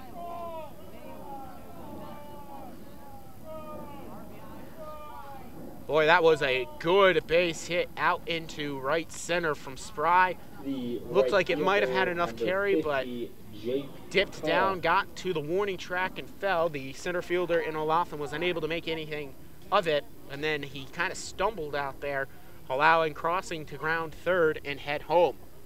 3-1, Mariners on top now as Jake McCall grounded out to second. His 2 times up here today is 0 for 2, stepping in for the first time. Takes outside, ball 1. Jake McCall yesterday did have a home run. His only base hit was the home run yesterday, but also walked once as well. It was a 3-run homer in that first inning that helped the Mariners get to a 4-0 lead. 3-1 the score now here, though, and on the 1-0 pitch, he chases the high heater. The count now goes 1-1, evened up to McCall, who at Illinois State this past spring, which was his freshman season, he had 14 appearances, 12 starts. He hit .182 with a .315 on-base percentage. Also had 4 doubles and 5 RBIs. He has a runner in second, has a chance to get RBI number 24 of the season with a good base hit. This is a high fly ball out into left field. If it's cutting foul, boy, if that one had stayed fair, it could have been dangerous. Definitely would have scored Spry, and if he had a little bit more of that, it probably would have been a 2-run homer. But instead, it's just now a 1-2 count as it dropped foul in the corner. Call does have 2 home runs. The most recent was yesterday, and he leads the team in RBIs with 23.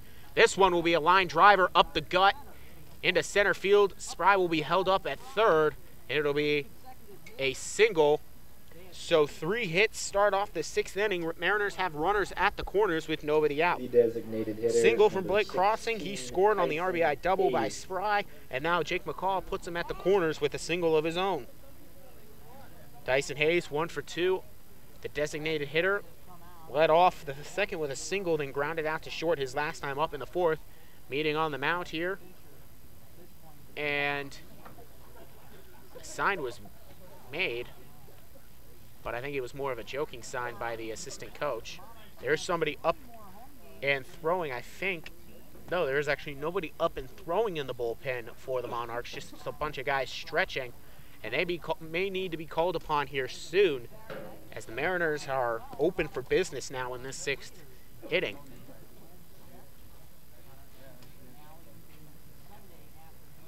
(3-1) the score here. Mariners have already gotten themselves 3 base hits in this inning. No outs. Runners at the corners.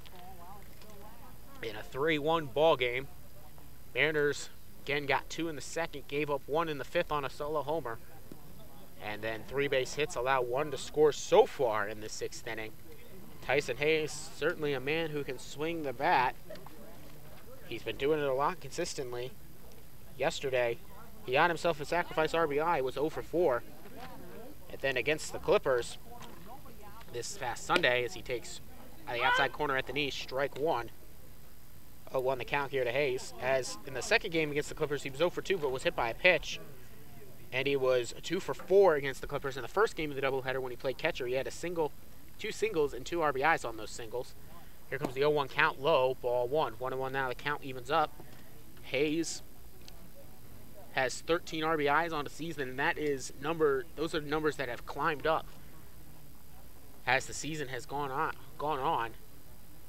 The game where you really saw the awakening of Tyson Hayes' bat, as this one grounded right to the third baseman. It was smoked, but it was right to the glove of the third baseman, made the play across the horn, and Tyson Hayes does advance.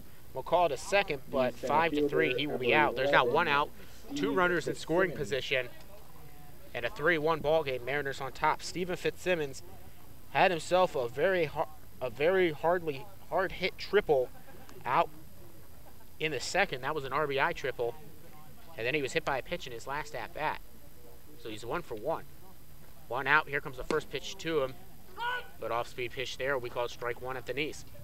As I was saying, for Hayes though, the awakening of Hayes' bat, when it really kind of just all started to click for him, was in the game against Richmond when he rocketed himself a couple of home runs. Here comes a weak tapper down the first base line. It was, though, in fair territory that he made the play and was able to touch the base. And there's now 2 away. Runners in first and second for Logan Adams, who's 0 for 2. Number 18, Logan Adams. In that game, though, for Hayes against Richmond, those 2 home runs both carried 2 runs with them. Strike 1 called here to Adams.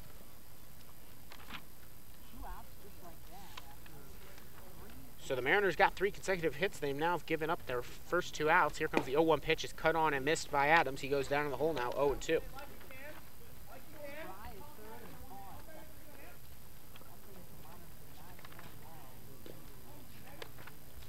In that game I was talking about with Hayes, though, 0-2 count here to Adams. This is off the bat, though, and the second baseman cannot make the backhanded grab. That'll be an RBI single, and now here comes Jake McCall, rounding third, trotting in, and it's a 2 RBI single by Logan Adams.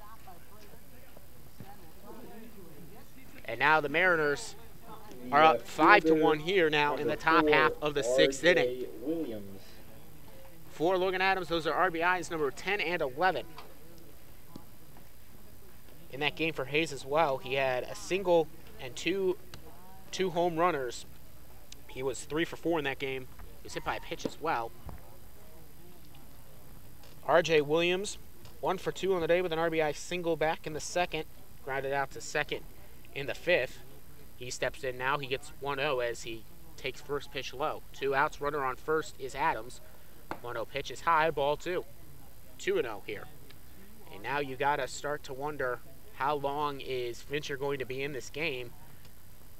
Perhaps he's starting to feel a little tired out there, because he had put up a lot of zeros on that scoreboard until now. Now it's quickly 3-0 here to Williams. 2 outs. Runner on first. 5-1 ball game. Mariners have already scored 3 in this inning. 3-0 pitch. Ball 4 here to Williams. He'll get aboard for the second time today, and he'll be on the walk. I'll bring up Justin Diaz.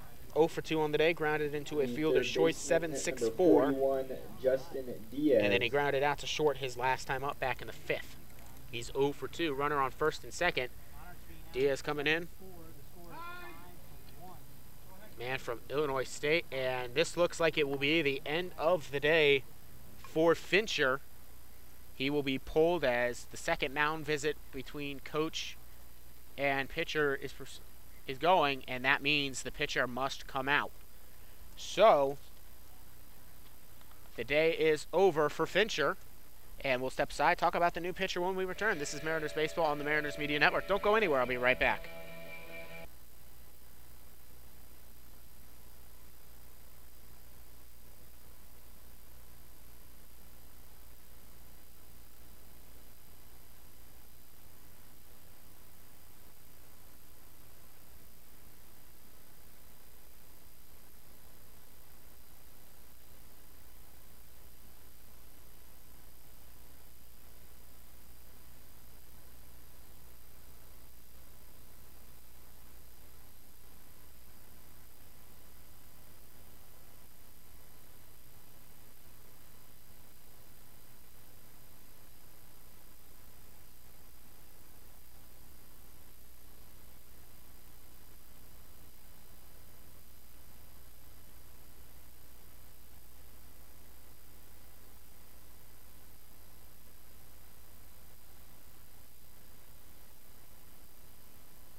So the new pitcher on the mound is Nathan Hall, the Toledo Rocket, stepping in for his 11th appearance on the season for the Monarchs. He has a 4 ERA in 12 2/3 innings pitched. He has 1 save to his name as well, 2 extra base hits given up, punched out 14, walked 3. Jonathan Fincher's book is not closed. However, he went 5 2/3 innings, gave up 7 hits. He walked 1 batter, which was the last batter he faced in R.J. Williams. Again, that was the only walk, and he punched out 6. But the Mariners were able to jump out on him here in the top of the 6th inning, put up a 3 spot, and it's still not over, but he does have 2 outs. So Hall only needs to get 1 more out. He got a runner on first and second to deal with, though, and Diaz pops this one straight up and out of play. So he's now 0 for 1 in the count. 1 ball, or no balls, 1 strike. Diaz is 0 for 2, a couple of outs here as he foul tips this one right back to the screen. The count quickly 0-2 here on Diaz. 2 outs, 0-2 count here. Adams is on second. On first is R.J. Williams. Again, those are both on the record book of Jonathan Fincher, but if the side is retired before they score, Fincher would have only given up 5 runs, all of which were earned. Diaz will hit this one high and out of play down the right field line. We'll hold it 0-2.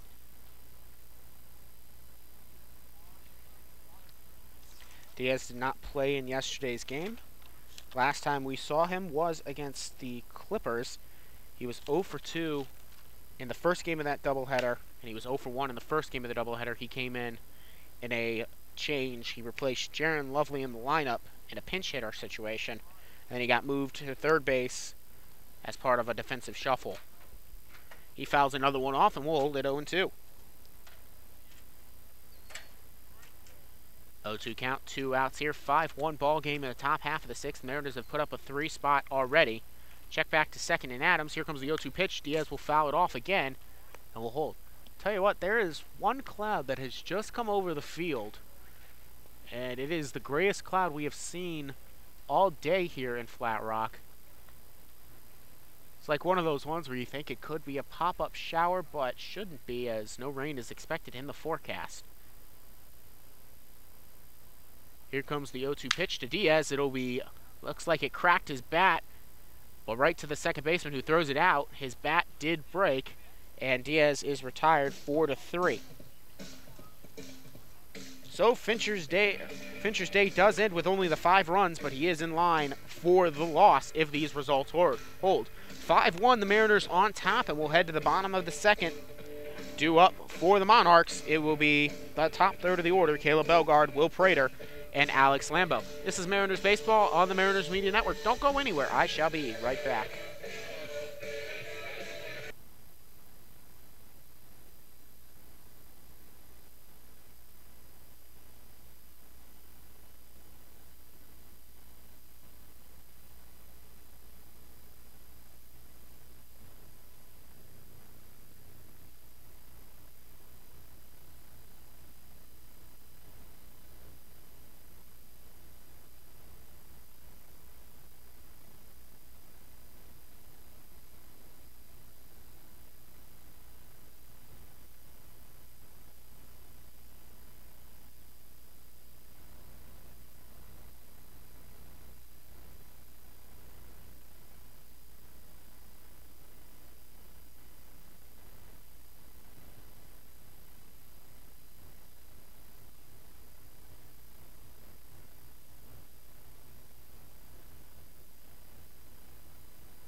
Max Gray back out to the mound here for the bottom half of the 6th inning.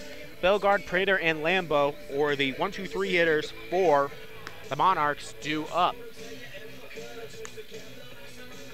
Max Gray has only allowed 1 run. It was a solo home run by Sean O'Laughlin to lead off the 5th inning for the Monarchs.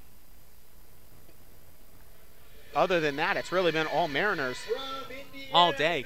They scored 2 in the top of the 2nd on an RBI triple by Fitzsimmons and an RBI single by Williams. And then the 6th inning, they got three insurance runs to make it 5-1. They got a single to lead it off, an RBI double by Spry, and then a 2 RBI single as this one grounded here to shortstop. Crossing will throw across the horn. It'll pull Spry off the bag. It was going to be a tough play there as that was a weakly tapped ball by Bellegarde, and Bellegarde's got some speed. Should be and will be ruled an infield single. Bellegarde is now 2 for 3 on the day with a couple of doubles, or a couple of singles. Will Prater, with nobody out, a runner on first in a 5-1 ball game, steps in. He singled in his first time up back in the first. Popped out to second his second time up. He is 1 for 2. He steps in. Left-handed batter versus right-handed pitcher. Runner on first, no outs as Gray delivers. Outside ball 1.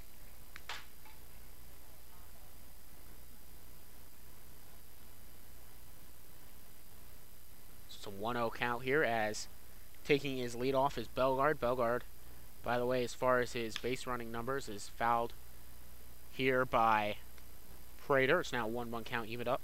Bellegarde, as far as his base running numbers are concerned, he only has 2 stolen bases on the season.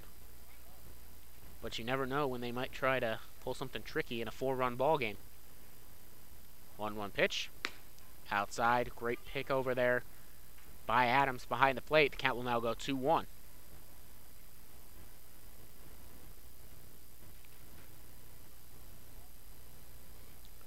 Gray steps back on, will look in.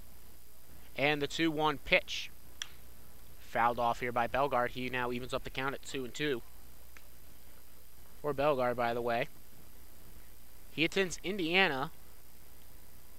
Quite a few Big Ten guys on this Monarchs roster. Indiana, of course, in the Big Ten. He's from Fenton, Michigan. But at Indiana, he actually just took a red shirt his freshman year, so he's a redshirt freshman this coming season. Outside ball 3. Now the count is full here. Gray to Prater. We'll wait the payoff pitch. Gray gathers. The payoff pitch. Outside ball 4.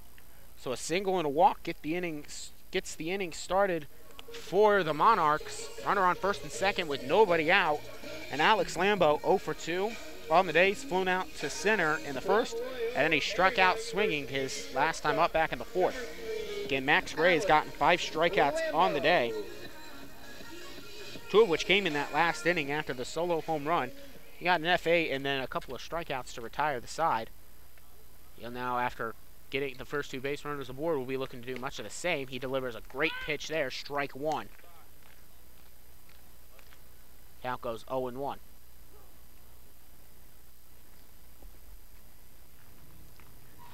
Oh, 1 count here. Gray looks in for a sign. He'll set and check back to second. Fires to the right-handed batter. Bouncing out in front of the plate. It will get away from Adams. It'll go all the way back to the screen. The runners will both advance. So now Bellegarde is on third and Prater is on second. Both runners in scoring positions now for the Monarchs. Nobody out. That was the second wild pitch of the game there, committed by Max Gray.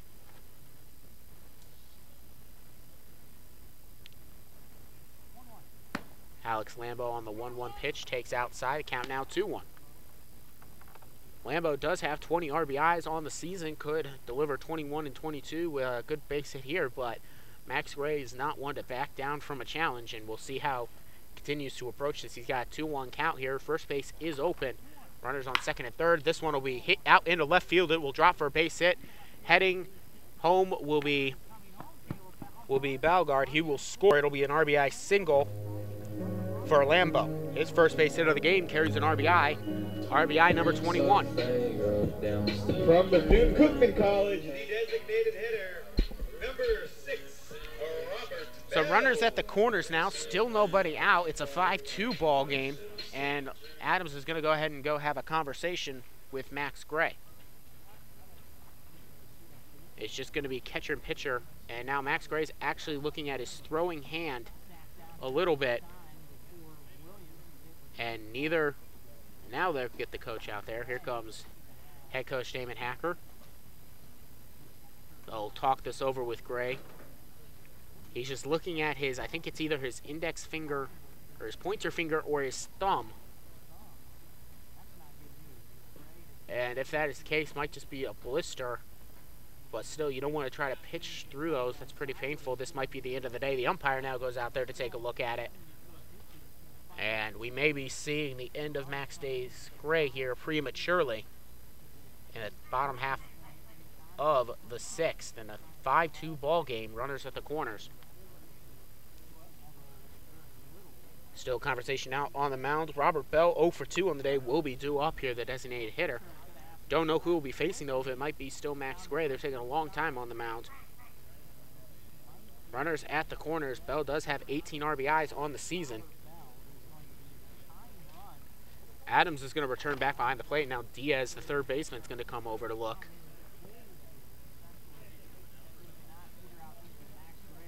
And this will be the day for Max Gray.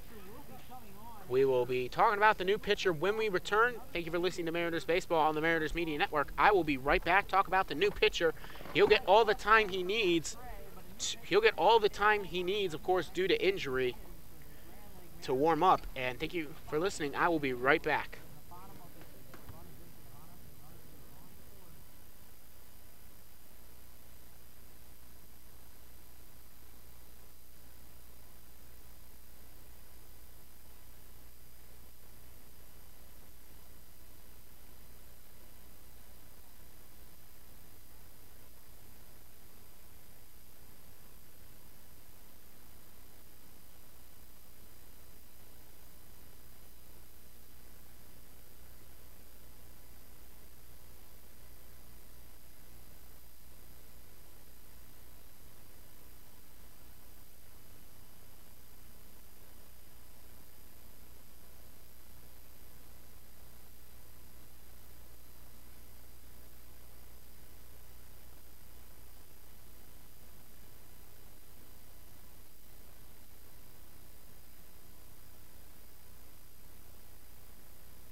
So Max Gray will leave the game with an injury, something with his thumb, probably just a blister or so. But that'll end his day prematurely with runners at the corners. Will Prater and Alex Lambo are aboard. It's a 5-2 ball game. Max Gray can win this game, but he cannot lose it. So Gray can win it, he can get the win, or he can get a no decision, but he cannot get the loss.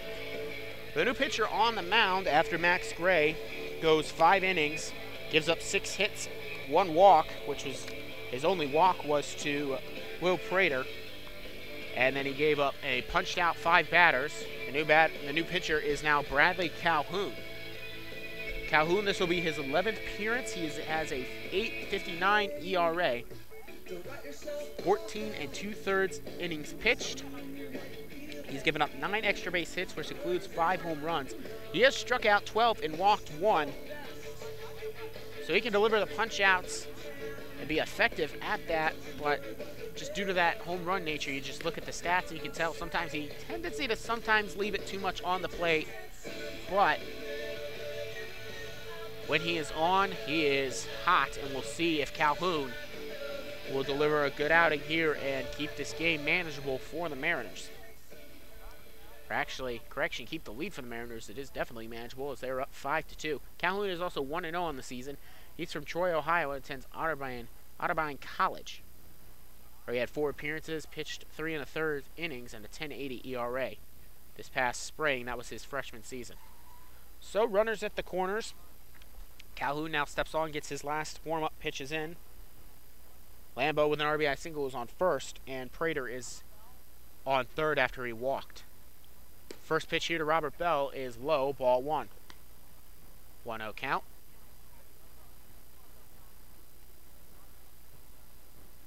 Calhoun does stand at 6'3". He is a righty. He looks in. 1-0 count, checks back at the corners. The 1-0 pitch. The inside part of the plate, strike 1.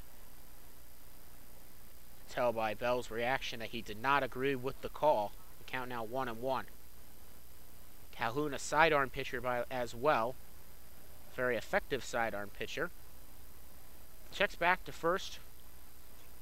The step off and flinch towards first causes Lambeau to trot back into first. Lambeau with only 2 stolen bases on the season. We'll see if he decides to run. On the 1-1 pitch, it's outside. Ball 2. 2-1 now the count here. That gray cloud I mentioned earlier continues to roll through here, and it continues to kind of stretch out and get bigger, but does not look rain-like yet. Probably just a heavier cloud. The sun continues to set, makes it look darker as well. Calhoun delivers the 2-1 pitch. Popped high off the bat here. A Bell over into right field, going back to the wall and making the catch will be the right fielder for the Mariners and McCaw, and it'll be a sacrifice RBI fly as crossing the plate is Will Prater. Charge that run to Max Gray. It's now 5-3. Number 4, Andrew Dyke. So sacrifice RBI fly there by Robert Bell gives him his first RBI of the game. And on the season for him, that is his 19th RBI. Here comes the throw back to first. Sliding in there safely is Will Prater. There's now 1 out here in the bottom half of the 6th inning. Mariners on top 5-3.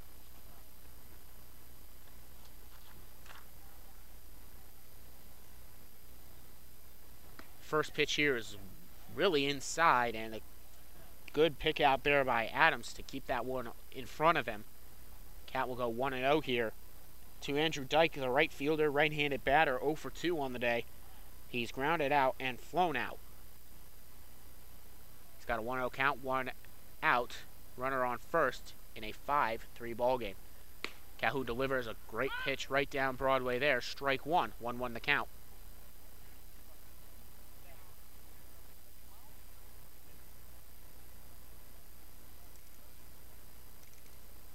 Calhoun gathers. The 1-1 pitch. Runner goes. Here comes no throw from Adams. So Lambeau will get himself into scoring position and also eliminate the double play on a stolen base there. His 3rd of the season. But the most important man right now for Calhoun is that man at the plate. Right-handed batter in Dyke. 2-1 count delivery here. Picked out there, gets away from Adams after he kind of scoots it to the side. And so now, 90 feet away on the wild pitch there is Lambeau. Adams did a good job to keep that aside, but as he kind of swept over to try to pick it up, he ended up batting it to the side with his left leg, and that's how Lambeau was able to advance to 3rd. And the final run on Max Gray's record book is now 90 feet away. Just a bit outside, it's ball 4. Dyke will get the walk there, and there's runners at the corners again with 1 out. From Northwestern Adams goes out, calls this couple of signs. At a 5-3 ball game, runners at the corners. I got to imagine a ground ball here is what the Mariners will be looking for. Try to get that double play and get out of the inning. Dyke, the right fielder, on. First pitch is inside here. Ball 1 to Sean O'Laughlin. Again, he led off that 5th inning with a solo home run. He gave the first run of the game for the Monarchs. That was when it was 2-1. Mariners came back, responded with a 3 spot. Now it's been a 2 spot as a rebuttal. 5-3 the score, 1-0 the count here on O'Laughlin. Calhoun checks in, delivers the 1-0 pitch. Off the bat here and foul towards the first base dugout. We'll go now at 1-1. 1 out and 1 out. 1 ball, 1 strike, 1 out. 5-3 ball game. Runners at the corners for the Monarchs.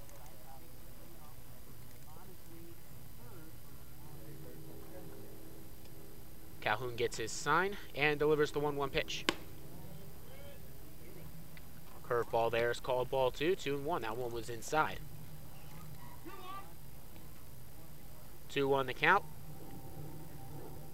Calhoun checks back to first. Checking in there on Dyke. 2-1 pitches. Hit high onto the outfield grass, and Crossing comes out and makes the catch. And boy, that was close too, as he almost looked like he might have tripped over his own feet going onto the grass there.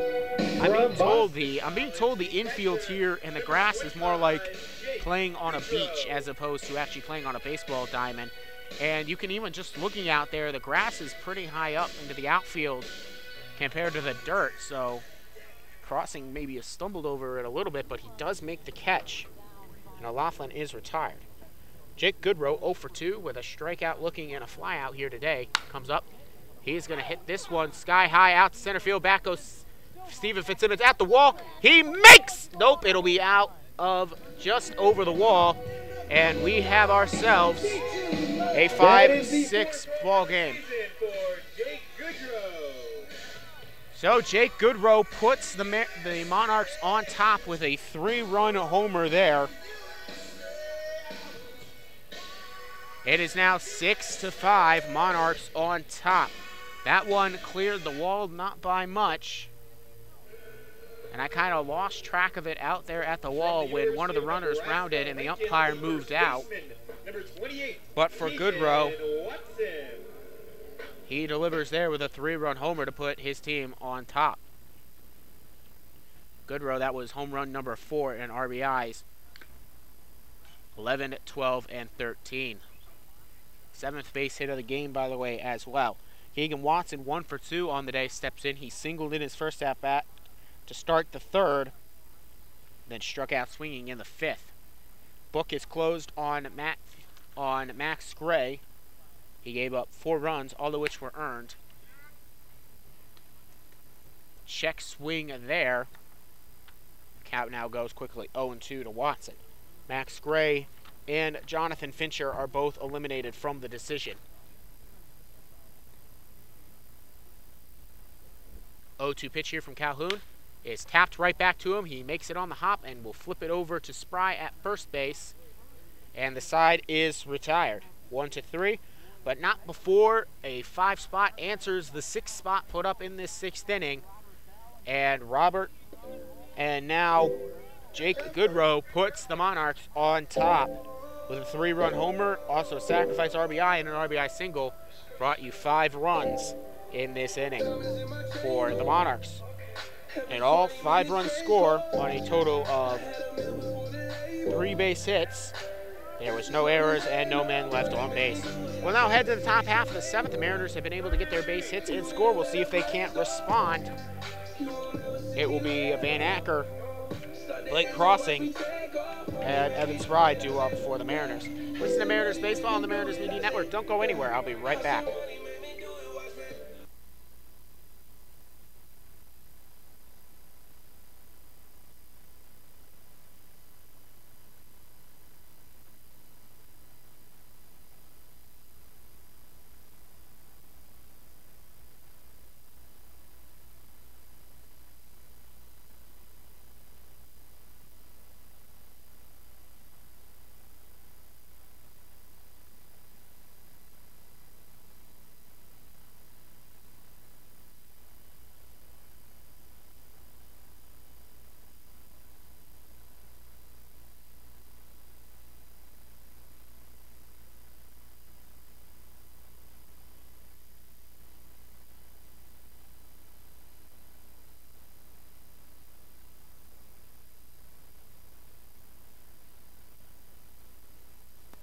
Right-handed batter Van Acker will now step to the plate, playing second base here today.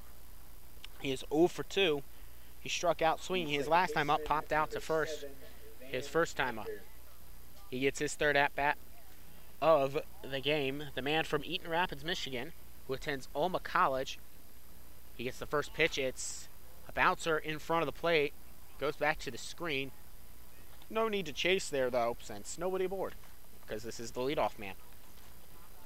1-0 though count. 1-0 the count here to Acker. And Acker is going to pop this one sky high out into left field, coming over his left fielder, Schwarzenberger, and Acker is retired. Van Acker, by the way, is now 0 for his last 20. And you just have to imagine a base hit will be coming for him soon here in the last few games. But it's been a rough stretch for Van. Blake Crossing gets to switch around now to the left side of the plate as he goes up against Nathan Haw, who came in with 1 out in the last inning. He now delivers strike 1 here to Blake Crossing, who's 1 for 2. He had a single in his last at-bat after he struck out in his first 2. He's got an 0-1 count here, 1 out, nobody aboard. Second pitch is outside, ball 1. 1-1 now the count. Crossing at Dartmouth this past season, it was his sophomore season. He had 33 appearances and 32 starts. Hall delivers the 1-1 pitch. Strike 2 called on the outside of the plate there, 1-2. Crossing this past spring, he hit .319, which was good for the second best on the team for Dartmouth. He also had 11 RBIs and .435 on-base percentage. This one is just rocketed past Goodrow here on the outside corner. But again, you don't really need to chase. For Spry, that RBI was number 11 on the season, by the way. And that double was extra base hit number 7. The 1-0 pitch here is low again, 2-0 to Spry. Mariners trying to respond to the 5 spot that gave the Monarchs the lead in the bottom half of the 6th. This is a 6-5 ball game, but the Mariners have responded a couple of times. They took a 2-0 lead. Spry takes strike 1 there. It's now 2-1. Wasn't until the bottom of the 5th that we saw a solo home run bring it within 2-1. The Mariners responded by putting up a 3 spot, make it 5-3. This one will be grounded here to the third baseman. We'll go over to second for 1, back to first for 2. It is an inning-ending double play. 5-4-3, the double play, and the side is retired. 1 hit, no runs across the plate, no man left aboard, and no errors. We now head to the bottom of the 7th in the 7th inning stretch. Mariners trailing 6-5. We'll go over the scoring recap very quickly. Mariners were able to put up a 3 spot in the top half of the 6th on an RBI double and then a 2 RBI single. That RBI double was by Spry. The 2 RBI single was by Logan Adams. But then a 5 spot by the Monarchs came back when 8 batters crossed the plate. A leadoff single was scored in by an RBI single. That allowed Will Prater to get to third, by the way, on a walk. A sacrifice RBI scored Prater, and then a 3-run homer gave them the 6-5 lead. The 3-run homer from Jake Goodrow scored Dyke, Lambeau, and then, of course, the man who hit it in Jake Goodrow. You're listening to Mariners Baseball live on the Mariners Media Network. Jonah Jenkins now comes out to the mound. Don't go anywhere. I'll be right back to talk about Jenkins on the other side of this break.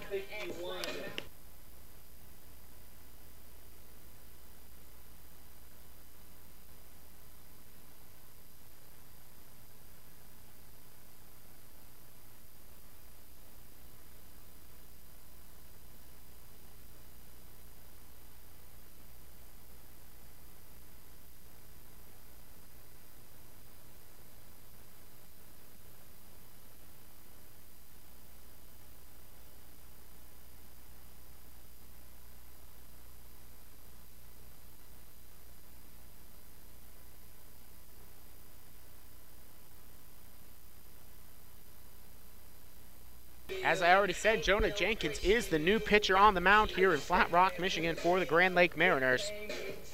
Jenkins comes into today. This will be his 9th appearance.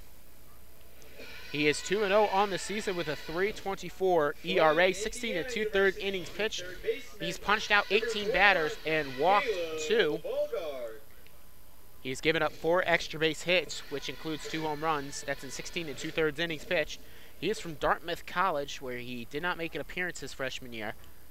And his hometown is Parker, Colorado. His first pitch here to the leadoff man, Zach Schwarzenberger, is fouled off towards the screen. And the count goes 0-1. Mariners have recorded 8 base hits today. Their opponent's 7. Schwarzenberger hits this one high out into left center field. Coming over will be the center fielder Fitzsimmons to make the catch. And he retires Schwarzenberger on the F8. Fitzsimmons has been a very busy man out today. He's had to make quite a few plays, and they're not all been easy plays either. He's had to make a couple diving catches. He had one play where he barrel rolled, and he's just having a really good day out there in center field. Stephen Fitzsimmons, by the way, did not play the field for the first half of the season. He was strictly DHing. But as the outfield reserves got cut short for the Mariners due to injury, Jenkins delivers the first pitch now here to Caleb Bellegarde. Cuts and misses, 0-1. 1 out, nobody aboard. But as the outfield reserves got cut short for got trimmed down for the Mariners due to some injury, Fitzsimmons has had to play out there a lot more. This one low and outside, bouncing out to the backstop.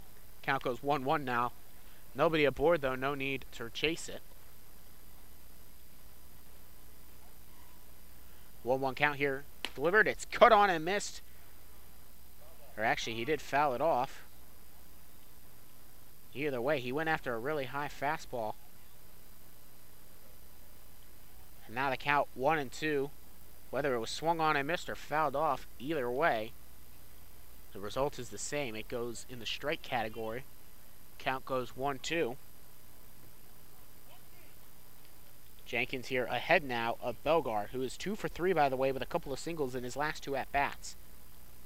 He swings and misses this time, and he'll go down swinging the first time he struck out here today, and the first strikeout for Jonah Jenkins. There's now 2 up, 2 down for Will Prater, a man who is 1 for 2 on the day with a walk as well. Prater came back around to score in that 6th inning after he got walked on a wild pitch. He reached second, and then on a single by Alex Lambo, he reached third, came around to score on a sacrifice fly by Robert Bell. First pitch is low and inside, ball 1. Here comes the 1-0 pitch. This one will be fouled off. Count goes now 1-1 as that one ends up near the first base dugout. By the way, if these results were to hold, Bradley Calhoun would be in line for the loss for the Mariners, and Nathan Haw would be in line for the win. That's strike 2 called there as it catches the inside part of the plate. 1-2 here. Jenkins once again is ahead of the man. We'll see if he can polish off Prater with a good pitch here. The 1-2 pitch is outside and low. Ball 2. 2-2 count with 2 outs. Deuces are wild here in the bottom half of the 7th inning. 6-5 the score. Mariners trailing on the road. 2-2 pitch is fouled off and out of play. We'll hold it 2-2.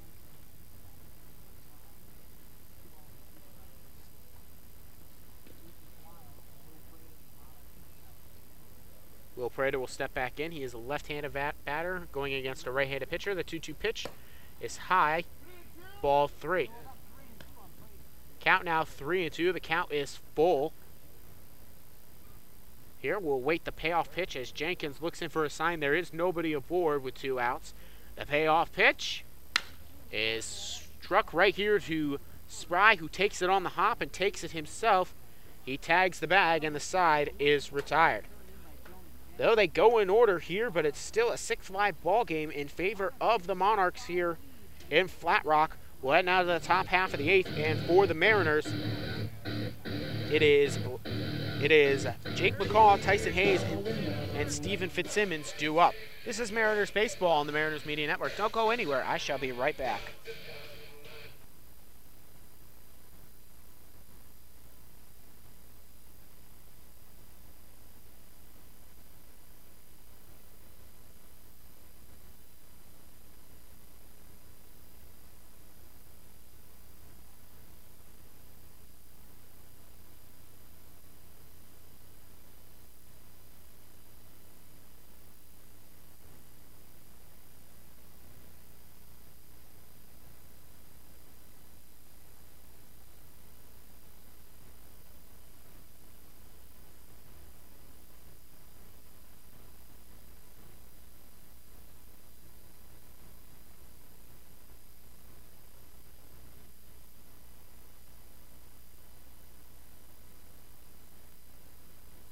Nathan Hall, the right-hander, comes back out now here for the top half of the 8th inning.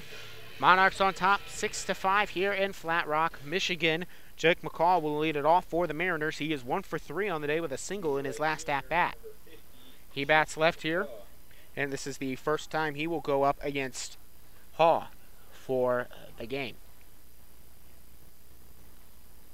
Mariners only down by 1. They've got 2 innings here to try to come back and get back in front.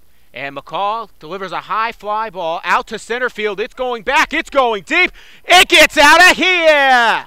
And we are now tied on Jake McCall's 3rd home run of the season. It's a solo shot to center field, maybe a little bit to the right. Doesn't matter. It's a 6-6 ball game as Jake McCall leads it off with a solo home run.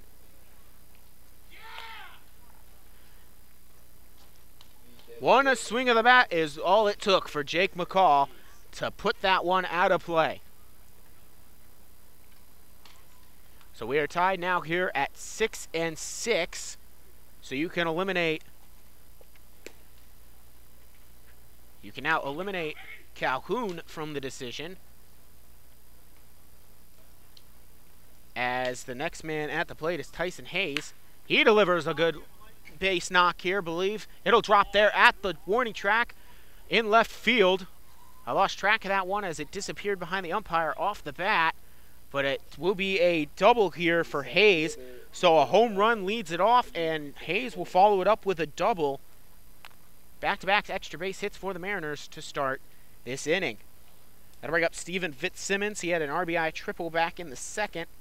By the way, Tyson Hayes is now 2 for 4. Fitzsimmons was also drilled by a pitch in his 2nd at-bat. He shows bunt, and it will be nicked back to the catcher's glove. Strike 1 will be delivered to him. Hall now stepping back on, looks in for his sign. He's got to worry about Hayes back there as well. The pitch here is ball 2, counting out 1-1 actually, as that's ball 1. The scoreboard did not erase the first ball, the first pitch from Hayes, which was ball 1. So now it's actually 1-1. 6-6 score, runner on second, no outs here in the top half of the 8th. Low, now it's 2-1. Count now 2-1 here to Fitzsimmons, who at Valparaiso this past season had 16 appearances with 3 starts. He hit 174 with an RBI and 345. He will knock this one foul down the first baseline, as it just went foul over the bag. Hayes will now return to second, and now the count is 2-2. 6-6 the score. Mariners have tied it up on the solo home run to lead it off. That led off this inning by McCall.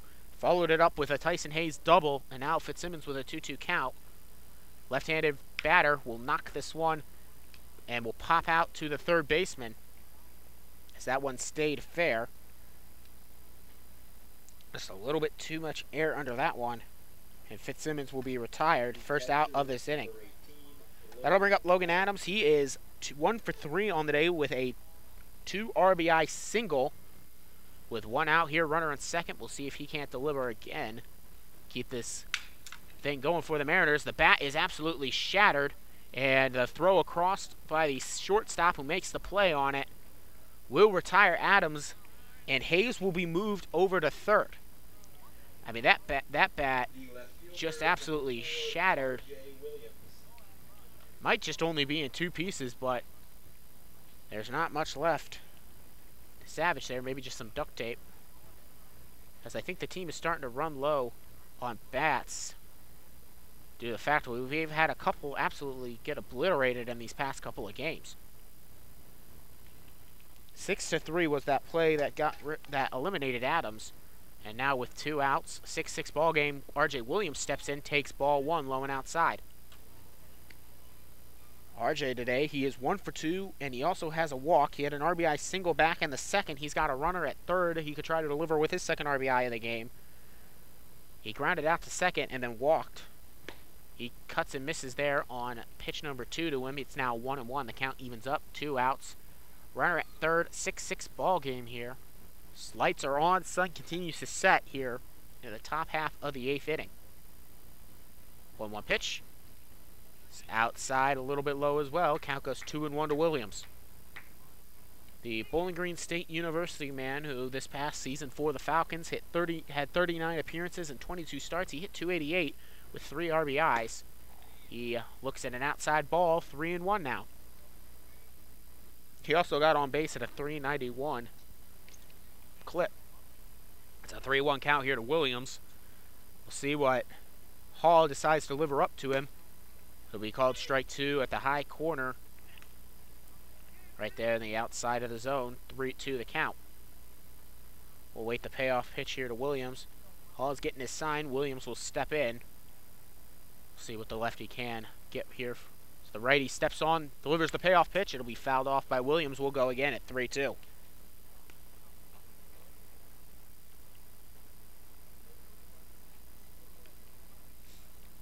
Jake McCall led off this 8th inning with a solo home run. Hayes followed it up with a double. He has since advanced to third. And Fitzsimmons popped out to the third baseman. Strike 3 called there on R.J. Williams. He'll go down looking, and the side is retired. Adams grounded out to short as well. Mariners do get 1 run and tie the game up at 6 apiece. It was just on the solo homer. That was 1 of 2 hits in this inning. There was no errors and 1 man left on base. We'll now head to the bottom half of this 8th inning. Monarchs and Mariners tied at 6. Thank you for listening to the Mariners Media Network. Don't go anywhere. I'll be right back.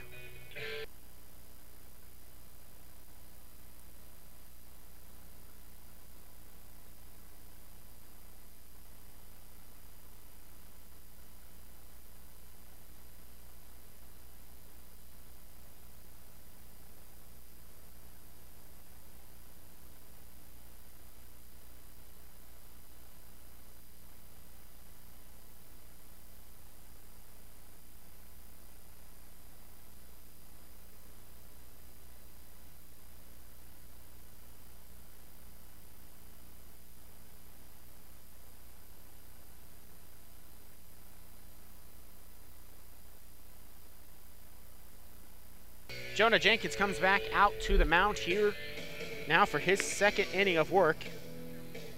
He came out in the 7th inning and pitched a 1-2-3 inning that included a strikeout. Alex Lambo, Robert Bell, and Andrew Dyke due up for the Monarchs. Lambo, he is 1 for 3 on the day with an RBI double, or an RBI single correction, and a stolen base back in the 6th. That RBI single and stolen base in the 6th was the follow-up to a strikeout in the 4th, and he flew out to center in his first time up back in the 1st. He now steps in, righty-righty matchup as Jenkins delivers. Good off-speed pitch right there, catching the outside of the plate, and it'll be 0-1. Jenkins gets out ahead on that first pitch. It's a 6-6 ball game after McCall tied it up with a home run to lead off the top of the 8th. Here comes a good play from Crossing, who comes over and throws it across the horn. 6-4 the play there. Then I'll bring up Robert Bell, the DH for the day. He is 0 for 2 with a strikeout looking. He flew out to center, and he had a sacrifice RBI fly in the 6th. He faces Jenkins for the first time here today. Jenkins delivers high and outside to him, ball 1. 1 out, nobody aboard, 6-6 ball game. 1-0 count here. The 1-0 pitch shows bunt here. It'll go right back to Jenkins, who has plenty of time to throw it over to Spry. They do not catch him off guard, and that certainly was not where he wanted to place that bunt, as it went right back to Jenkins, who was able to scoop it up and throw it over. 1-3. 2 up, 2 down, and that'll bring up Andrew Dyke, wearing number 4, who is 0 for 2 on the day, with a walk in that 6th inning. He did come around to score, of course, on the Jake Goodrow 3-run homer. First pitch to him is right there down Broadway, strike 1, 0-1, the count here.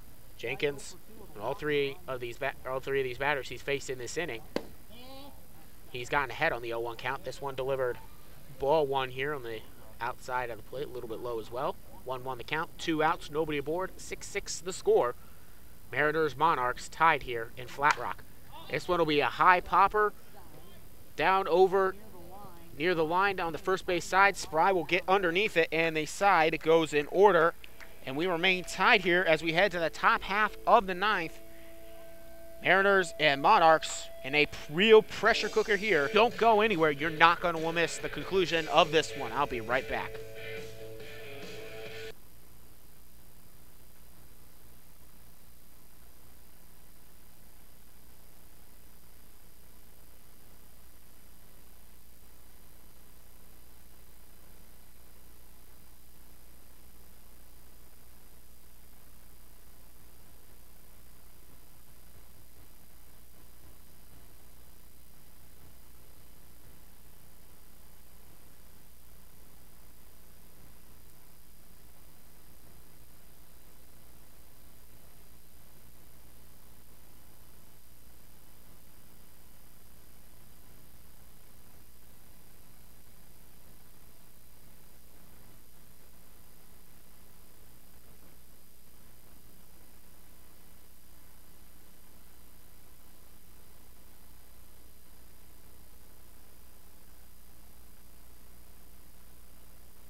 Tied at 6 apiece as we head to the top half of the ninth inning.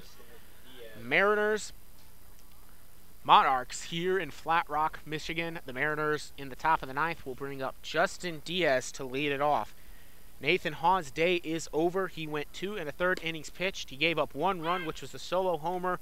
Strike 1 called there to Diaz at the knees fastball. He gave up the solo home run. That was 1 of 3 hits he gave up. It was the only run he let up. He struck out 1, didn't walk anybody. Diaz takes strike 2 on the outside of the plate. He's down in the hole, 0-2. On the mound now is number 10, Kelby Weiler. I'm not seeing any pitching stats for Weiler here. Fouled off here by Diaz. Count will hold it 0-2. Diaz leads it off. Not seeing any pitching stats for Weiler this season. He is a right-hander, though. Unless this is not Kelby Weiler, in which case then my roster that I made yesterday has since been changed. I'll check in on that. Diaz fouls another one off. 0-2, he remains. 6-6 your score here in the top half of the 8th. Diaz leading it off. Righty-righty matchup. Here comes the 0-2 delivery. Bouncing out in front of the plate, right through the legs, too, of Goodrow, but nobody aboard, no need to chase. Leprechauns have taken a 4-2 lead in the top half of the 9th over the Leprechauns, or over the Green Giants. That's in Windsor, Ontario, but I'm going to stay focused here on that one. That's just a playoff hunt there for the Leprechauns, I'll notify. Here comes the 1-2 pitch. It's way inside and high, ball 2. Count evens up now at 2-2, tied at 6 here. Top half of the 9th, Mariners have out-hit their opponents 10-7.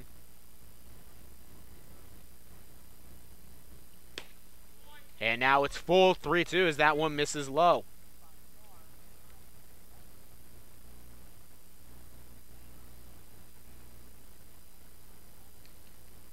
So this is not Kelby Weiler, who is number 10. I'll get you who it is, as Diaz rockets this one down the third base line, and it'll get past the glove of the third baseman in Belgar, and Diaz will lead it off with getting aboard and all the way to second. We'll see if that's a base hit or an error. It will be a double there for Justin Diaz.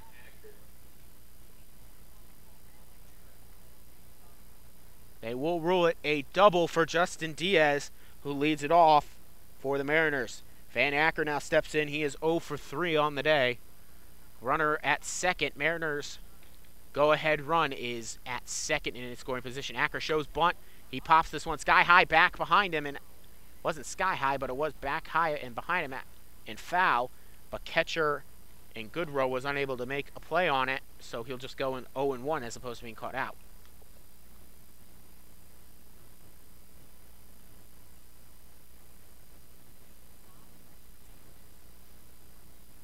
Van Acker has an 0-1 count. Runner on second. Pitcher, the right-handed pitcher, looks in. Shows bunt again. Lays this one down here. Diaz will move over to third, and the sacrifice bunt works to perfection. Go-ahead run now 90 feet away with only one out. The shortstop, number 10, Blake Crosser. Sack bunt there for Acker. Brings up switch hitting Blake Crosser batting left here against the righty. Crossing is 2 for 4 with a couple of doubles and his first 2 at-bats. Again, I would love to tell you the name of the pitcher on the mound, but it wasn't even announced over the intercom, and they cannot figure out who it is because the number 10 is put on the for this team is on the disabled list. I can tell you he is a right-handed pitcher. He's 0-1 of the count. I have just been told that it is Brandon Williams. Second pitch here to Crossing is 0-2. So Brandon Williams, who is listed as number 27 on the roster, now that I know who it is, I can get you his numbers. He has yet to give up a run in 2 innings of work. He has had only 2 appearances and no record. He is from Sterling Heights, Michigan and Wayne State. Crossing goes down swinging. Third time he is struck out here today. He'll be 2 for 5 on the day. So with 2 outs, runner at third representing the go-ahead run is Diaz in a tied 6-6 ball game. That'll bring up Evan Spry, who is 1 for 4 on the day. An RBI double in the 6th inning. He's got a couple of strikeouts, and he's also grounded into a double play. And this might actually just be the end of the day for, and I do believe, as they are already going to make a pitching change here. So, Brandon Williams' day ends. He goes 2/3 of an inning. And doesn't give up a run. He gives up a hit. Didn't walk anybody and struck out 1.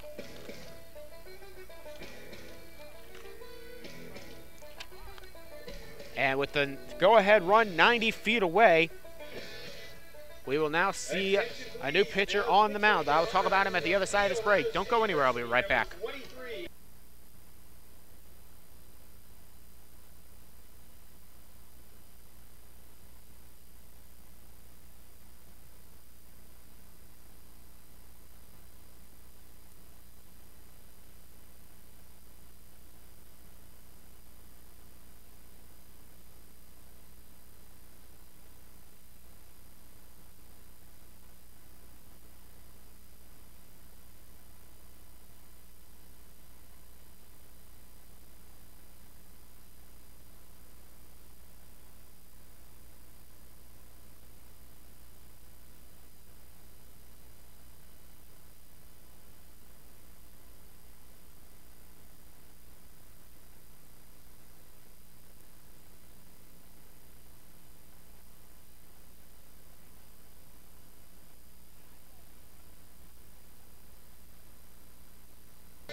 So coming in for 2 outs, Brandon Williams delivers his 2 outs. He allowed a base hit, who is now standing on third after Diaz led it off with a double.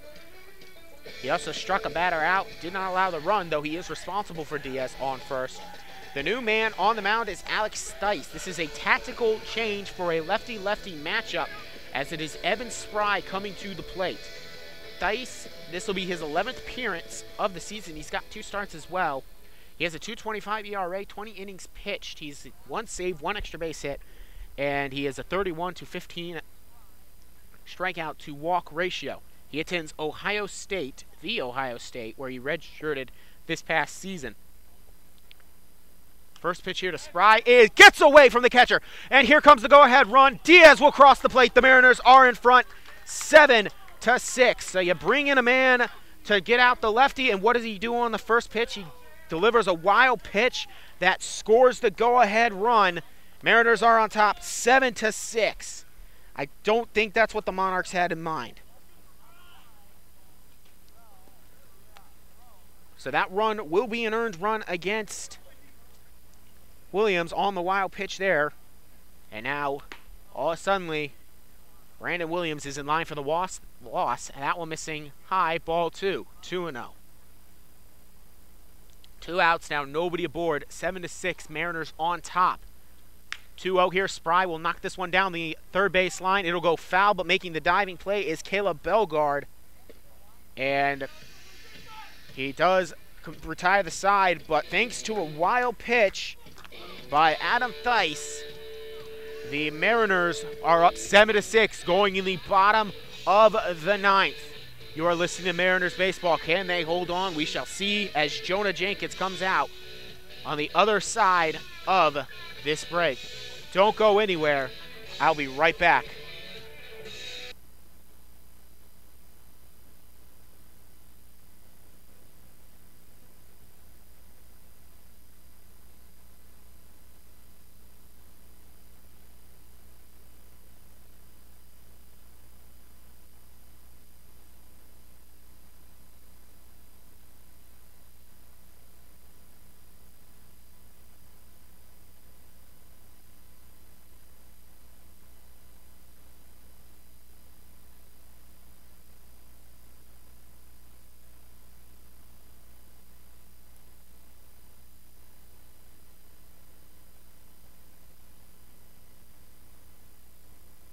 We are in the bottom of the ninth inning. Mariners on top 7-6. Jonah Jenkins, the righty, will be coming back out to the mound here to try to close the door and put the Mariners back in the win column and snap an 8-game skid.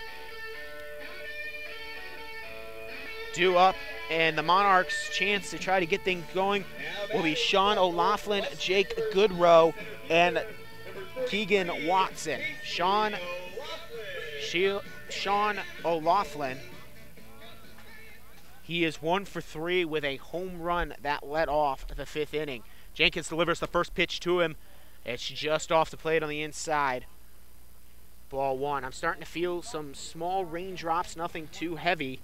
I did not bring my plastic bags from Muskegon, so don't have any protection for my equipment. 2-0 is that one missing low here. Again, the go-ahead run of Justin Diaz scored, cut on and missed there by O'Laughlin. The go-ahead run of Diaz scored on a wild pitch. He got a leadoff double. 2-1 pitches hit right here. Van Acker comes over, second baseman scoops it up, throws it over, 1 out.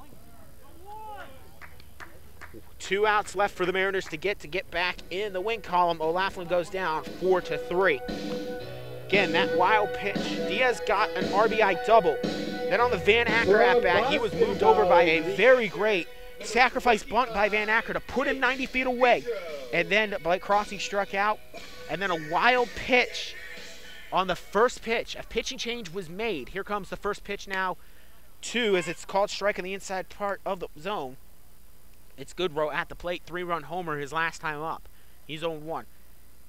On the first pitch by a new pitcher at the mound, he fouls this one off quickly. 0-2 here to Goodrow. They take out Brandon Williams, who got the first 2 outs, put on Adam Theis. Adam Theis, his first pitch is a wild pitch that allows Diaz to score. That's why the Mariners are on top 7-6. This one will be tapped right here to Spry. He'll scoop it up. 1 more out to go for the Mariners. Spry steps on. The Mariners have 1 more out to get. And Keegan Watson, he is 1 for 3 on the day with a single in his first at-bat. He now steps in. Mariners are up 7-6, bottom of the 9th inning. Keegan Watson, righty-righty matchup here. Jenkins sets, delivers his first pitch. Outside ball 1. 1-0 the count.